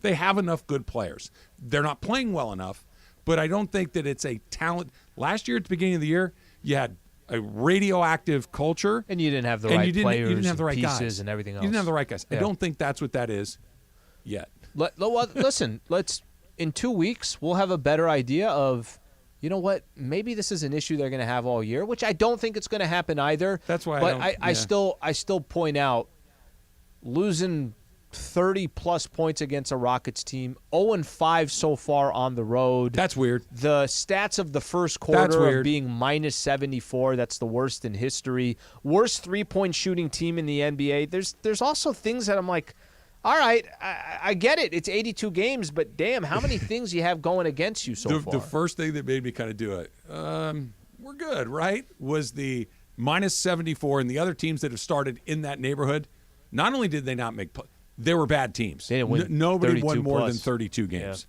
Yeah. That was the, hey, wait a second. Like, it would be nice to see 3 of the 4 didn't win 32 games, but that one team, they ended up winning 45. They figured it out. Sure you know where we're going? No. But I think I do. Like, I know it's over here, I think. Travis Lee, the Dump, coming up next, 710 ESPN. Hey, if you get hurt in an accident, call Sweet James. That's it. If you get hurt in an accident, call Sweet James. Here's why. 1-800-9-million. The why of it is knowing that you're going to get what you deserve. Knowing that the people that are representing you have done it countless times, decades of experience, the expertise that comes along with trying over 500 trials, the confidence that comes along with knowing that the insurance company knows who Sweet James is, that the insurance company knows that Sweet James won't take a bad deal, that the insurance company has to play ball with them or they're going to get it one way or the other. That's what you get when you call Sweet James. That's why they've been awarded best attorneys in America, because they take care of business. They get the car fixed, they get the medical care covered, and the settlement, right? If you are hurt in an accident, don't mess around. Call Sweet James. 1-800-9-million. 1-800-900-0000. It's the call I've made when my family's had accidents. It's the call I've recommended my closest friends and family make when they've had accidents. And I'm asking you, if you're hurt in an accident, call Sweet James. 1-800-9-million and sweetjames.com. It is Big news, Laker fans. John Ireland here. You can now stream every Lakers game on the ESPN LA app. Don't miss a second of the action with Michael Thompson and I on the call. Plus, all your live and local Lakers talk every day in the palm of your hand. You're one tap away from everything Lakers. You could even win Lakers tickets. Download the ESPN LA app and bam! Download the ESPN LA app at the App Store and Google Play.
For everything we haven't gotten to today, yes, it's time for the dump.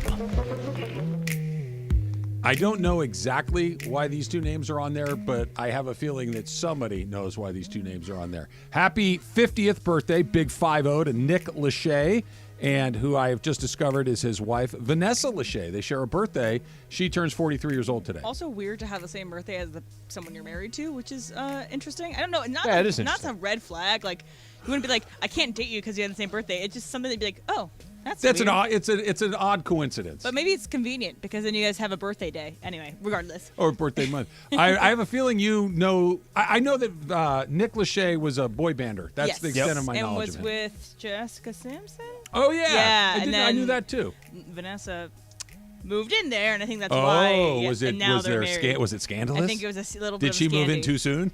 Yeah. Oh, anyway, geez. but What I was have, he? Very He was 98 degrees, right? Was that? I think so. Yeah. And then I think he hosted like You know something what? with MTV. I got an issue with both you people.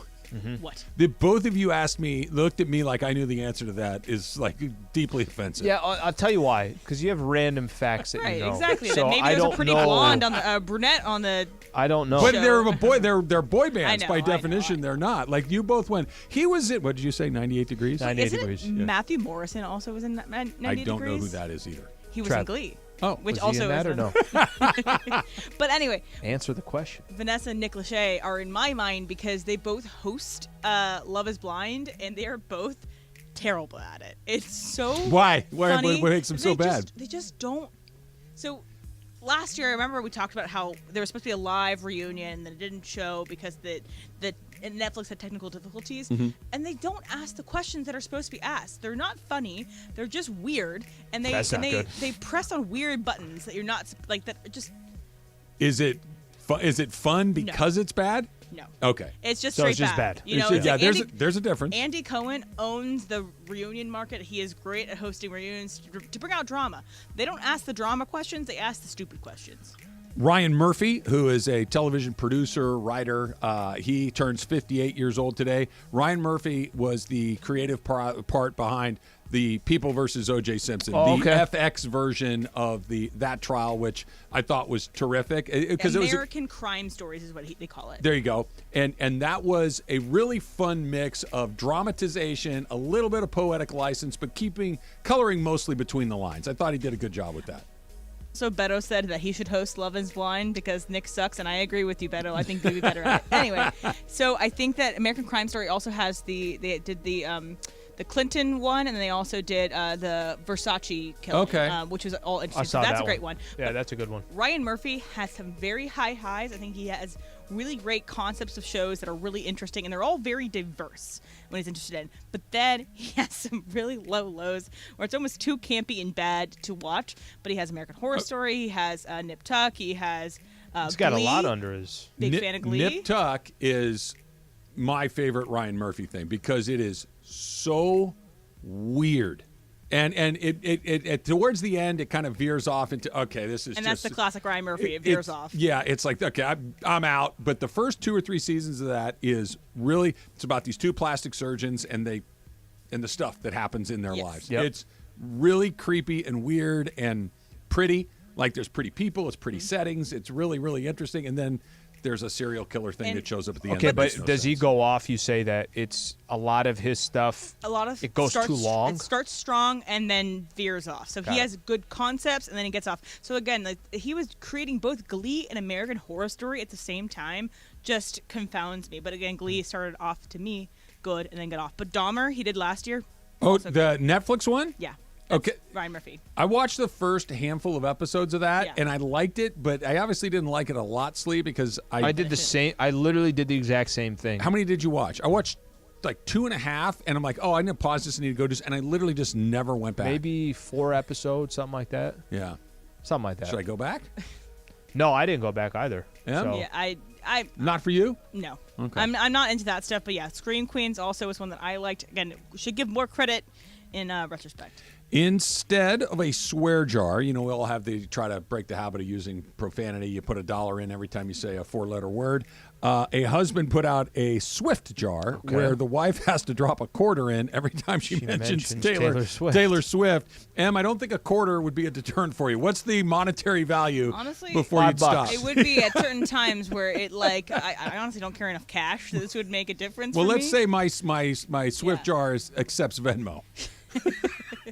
I think it would. I think after a time, because again, five is the I think right amount. 5 you've done it instantly. But it'd think be a about physical representation of how often I bring it up. If I had like a whole thing of like, oh, this thing is full of quarters, then I'm like, oh, I bring it up way too much. And obviously, I know everyone listening thinks that I bring it up way too much. It's like a one of those Home Depot 5-gallon water buckets filled with quarters. I will say this: it at least has got a little quiet on the Taylor Swift. Remember when it first started with Kelsey, and then she's now at the games. I feel like everybody has kind of quieted all that down. I don't feel like I'm seeing it that much. I don't feel like it's in my face as much. Well, it's because she hasn't been there for 2 weeks. That might probably be has something to do with it. Yeah. And do you subscribe to that? When she's there, he seems to play a little better. My fantasy team is proof of that, and I've been very mad. Do you bench him if you know she's not going to be there? I need to start doing it because it's been pretty bad. But he's on a bye this week anyway. Our colleagues / peers, whatever you want to call them, some WFAN radio hosts in New York say that they do not want Caleb Williams coming to the Giants because he cried in the stands with his mother. Are you serious? I am serious, Momo. You don't deserve him. I'd like to say, good. He kept saying, go ahead, bring pass him over on here. Him. Pass on him. The way that somebody like that falls to the Rams, for instance, would be somebody in the Giants, the Chicago Bears, or whoever it is, says, "Oh, that guy that's crying." Since when did caring become a problem? Here's the quote: "I don't want that guy. He's crying in the stands. He ain't gonna make it there. Not interested." How stupid is that? Has anybody watched him play football? How stupid is that? Because he seems to be pretty good at that. But what part of I'm emotional that I play for a university, this is the last year that I'm going to play for them, that I could put up 45 points a game and still lose. I'm arguably the best player in college football. I can't get one stop on defense, that I have emotions. So what part of that is not attractive towards any NFL team? I just think there's something in with male sports that this idea of crying makes you weak. And it's so dumb. Like, that's not – look, if you're crying for no reason out there, if you're crying because you struck out in an at-bat or something, don't do okay. That. Right. But, like, that was a warranted cry. Like, that is a totally understandable cry. Like, I cry all the time. Maybe not here in the studio and we're on air, but, like, all the time I'll be watching a movie when or when it means you're in softball? touch with you. Yeah, I've cried. Did you cry? Yeah, usually at the end of a season I would cry. Yeah. Because it all kind of comes rushing. It kind of hits you. Yeah. Like, everything you put into it. Well, that's kind of what he is, too. No, you're 100% right. That's what I'm he's feeling, saying. too. This is it. I don't know if I ever He cried didn't cry on a playing. 2nd and 3. Well, it's like if you're crying because you failed, that's not No, good. that's lame. Right? That's Yeah. not good. Like, you threw an interception to lose. You don't need to be – you can be mad. Yeah. You can be disappointed. You can be – if you're devastated because you feel like you let somebody down, that you feel like that was my last chance and I put everything I had into it, there's no shame in I cried that. at the end of every single season. Like, Did you literally. really? Yeah, it was like a thing. It was like, because there's so much, and you've invested so much all year long. Like, You were a better player from the than fall me, to the spring. Like, and then it all just, it's like a, a million miles an hour to zero. There's a crash. Yeah. There's an emotional crash. Did you have the only time in my athletic in college that I had I was very self-aware in the moment. Yeah. It was the very last time I walked onto the mound because I knew it was either the last game of the season or the second to last game of the season. As a pitcher, and this is your last time ever playing. It was the only This is it for time you. that I thought, okay, this is going to be because I knew I wasn't getting drafted. Okay. I knew I wasn't going to play. So I had almost like a countdown clock my entire senior year. Like, I knew, like, this is it. So your identity as a student and an athlete is about to come to an end. So all I've ever been my whole life since I was 4 or 5 years old was an athlete. Yeah. I was like a softball player or a soccer player or whatever. And like that identity is just done now. Like, you're not. Did you do anything different as you got close? Yeah, all the Because time. I remember the very last time. It was we were playing University of Nevada, which was called Nevada Reno at the time. Yeah. It was our last conference series of the year. We were on the road. Yeah. I think it was the second to last game. I think there was one more game, and I got brought into the game, and I remember thinking, take this in. Like, take what does the ballpark my look whole like? last trip through the Pac-10. Yeah. So it's not like I had such an affinity for every single one of these stadiums. It's just we went there once a year. But Like my last time we went to Washington, or the last time we went to Oregon or Oregon State. Like I remember having that feeling, like this is the last time we're gonna do this, and I tend to be a really nostalgic person. That tends to be my, What'd you do in your last at bat? I don't actually remember that it was the last at bat. I remember our last game was a loss to Arizona. In the World Series? In the World Series. Oh, that but I do sucks. remember Wow. going out. We lost UCLA and Arizona at the World Series. I mean, it's okay. We finished third. It was great. But Why not I just have a remember- conference tournament at that point I for know. the championship? Back then, it was always the Pac-10 teams. Back then, it was like the West Coast used to be the best Right. coast, and now it's not. In terms of softball, the money is like the SEC and Oklahoma, all that. right? Oklahoma. But my last time, I had this I was in right field, and I remember I had a pretty good feeling we were going to lose. Like, we were towards the end of the road. We would have had to beat Arizona twice. It was like, that one, it's like the semifinals. Oh, yeah. And so they're the winner. They're on the winner's bracket, and we came through the loser's bracket. So you gotta beat them So we have twice to beat them to- twice. So, Mhm. like, the odds are pretty stacked against us, right? Baseball, softball, you Yeah. go in the loser's bracket. Yeah. That's it. But we had made it all the way back through to Yeah. the Final Four, but it was Right. like, I don't know if we can pull this off. But I remember thinking to myself, like, I'm going to close my eyes and I was in right field, and I was like, I'm going to take a mental picture of this place right now so that for the rest of my life I can close my eyes and just go back there. And I can still do it. That's awesome. Yeah. That's a great. That's what I'm talking about. Just that Yeah. I can tell you exactly who was where Yeah. and what type of where I was wearing my uniform. Yeah. All of those things. I remember that very, very Yeah. vividly. Jorge, you know what we should do? A little Supercross talk.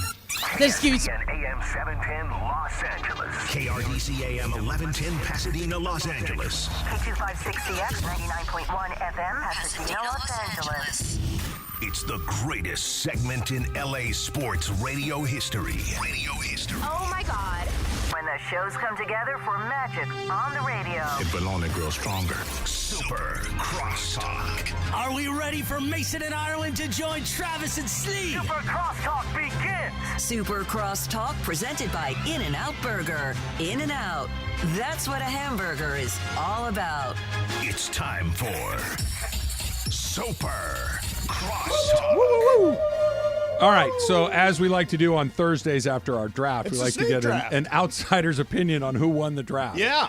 Today, it's Inside Out 2. M, does it have a different name? Or It's Inside Out 2 right now. Inside Out 2 is Pixar's next offering. Okay, So we right. drafted Pixar movies. Yeah.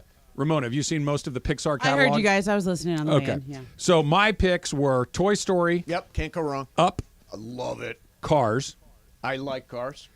Slee. I don't think I've seen Cars. You're just been like- Yeah, he said there's just watch been the three. first one. There's Cars, been three. yeah. Just watch the first one, and That's all you need. I It's mostly can't- about Cars. Cars. Yeah. It's there's a little love story. There's some Yeah. comedy in there. I know. Up is great. I love that Up one. is Up, awesome. Up is terrific. Sleaze is Nemo, Ratatouille, and A Bug's Life. Okay. Bummed I didn't get Ratatouille. That felt on brand for Yeah. me. Yeah. Jorge has Coco, Wall-E, which I also wanted, and Luca. With Interesting. I haven't seen Wally or Luca. Luca's the only one I Wall-E's haven't You haven't seen Wall-E? Wally's No. so Oh, good. God. Yeah. Wally's really good. Wally's so good. Yeah. I love Wally. And then M has The Incredibles, Monsters Inc., and Inside Out. Who wins? Inside Nate? Out, by the way, is a sleeper for Terrific. a third-round pick. Terrific. Where It's a really is good movie. where is We Don't Talk About Bruno? No.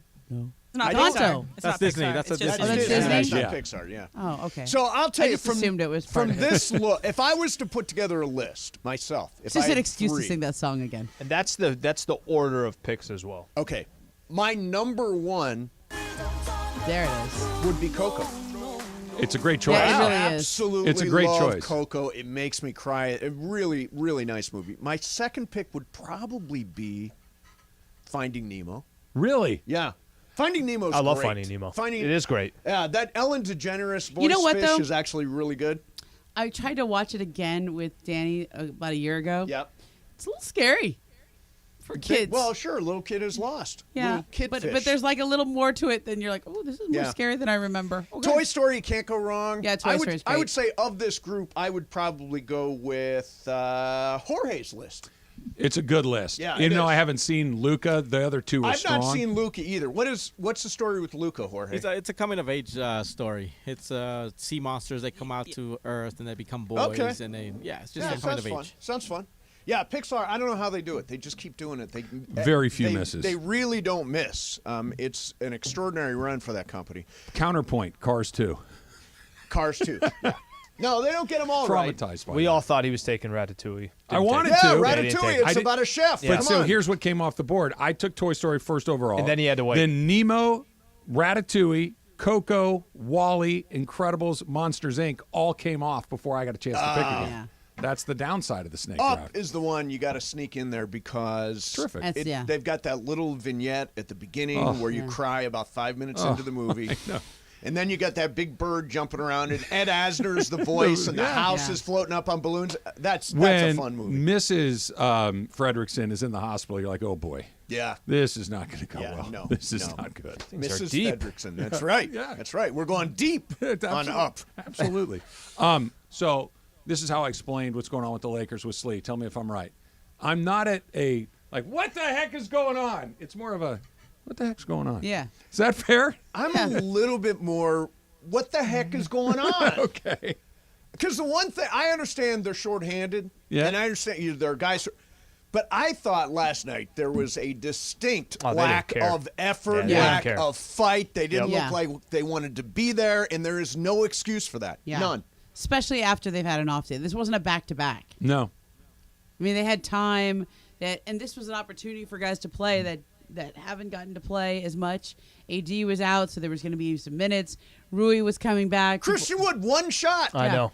What One the heck? shot. 0 points. Yeah. That was weird. I mean, if the idea was Christian Wood's a good offense, not his rep is not a good defender. He's played pretty good deep till last night. Alpi Sengun just ate him up. Yeah. But in terms of Get you buckets. scoring, Get you he points. was a guy that was going to get you buckets, especially when AD wasn't playing, and he disappeared last night. Yeah. What's your level of concern? Concern. Like if we're 1 to 10, I'd be at a 5 or 6. Really? You're that high? And the underlying problem is what? I think that they may have overachieved last year. I think that they may have some of the guys that had great years were all contract year guys, and there's a sort of contract year bump. Of course, regression to the mean. And everybody got paid, and then now you have injuries and guys that are sort of the guys that are sort of like they don't have that same like, oh, I gotta do this so I get a contract next year. We talk about it, Ramona, too, is that they were one overtime game away from the Minnesota Timberwolves in the play-in to being the number 8 spot.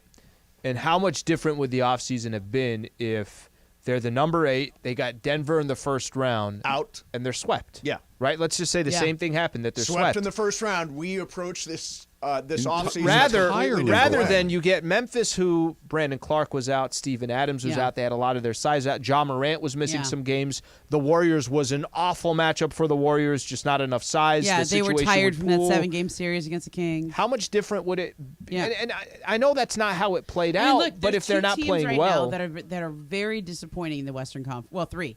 The Memphis Grizzlies, Sacramento Kings, and the Lakers. They're all 3 teams that had really good years last year. The Grizzlies are sort of a Jaws out. They have injuries to Steven Adams and Brandon Clark, and then a bunch of their other guys are out. But there's why have they fallen off so far? They still have Desmond Bane. They still have, I guess they Marcus lost. Smart, But can't you attribute that mostly to Ja Morant? I guess. I mean, he's the guy that makes that team. He's I their think best they player. lost. I think losing Tyus Jones really hurt them. The Marcus Smart for Tyus Jones, like that looked on paper to be a great move for the Grizzlies. It did. I thought that was great. They needed an adult in the room, and Marcus Smart is that guy, and he's a grinder, and he's got attitude, and he's got fight, and he's great in the middle of your defense.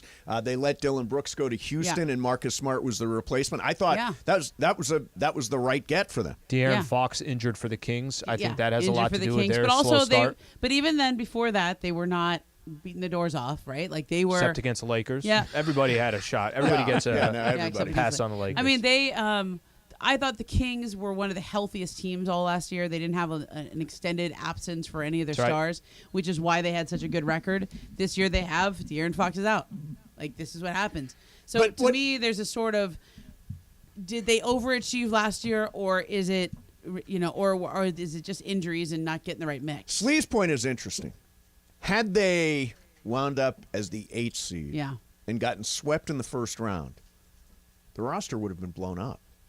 Right? There's no question. I mean, the whole idea was we made it to the Western Conference Finals. Now let's have some Getting continuity. swept in the first round. Yeah, we would have been talking about Kyrie Irving all summer. Getting Correct. swept in the first round is a bad season for the Lakers. Yeah. Even the way it started last year, and even though they came all the way back, like if you get swept in the first round, we barely got in. we're a and million then miles away. Yeah.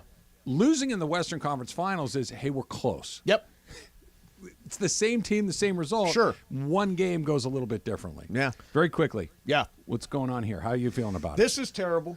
This mustache is like some sort. I don't even. It's like not even growing in evenly. Like there's nothing here, and then there's a little Are you more there. trimming it at all? Like, Can I be honest? I forgot. There's it no was shaping going on. I've not shaped. I've not trimmed. I'm just trying to get a little bit of scrub. Is that bad that I didn't even notice it? Yes, Could have been the lighting. Because it's the 9th. Okay, so I don't And I know started if this on is the going to make first. you feel better or worse. Yeah. Where Al's saying you didn't notice it, I can't notice anything else. Oh, there you go. Your eyes are just locked Your into- lighting is different. So than my I- lighting. That's all I'm So seeing. let me tell you quite something. I mean, frankly. you look like you should be in Ratatouille. Yeah, Like, there you go. Now, on Sunday, I'm playing in this celebrity poker tournament, and a bunch of people are going to be, like, a bunch of really big names Yeah. are going to be there, plus me. And I'm like, do I really want to show up with this on my face when I'm playing poker with John Hamm?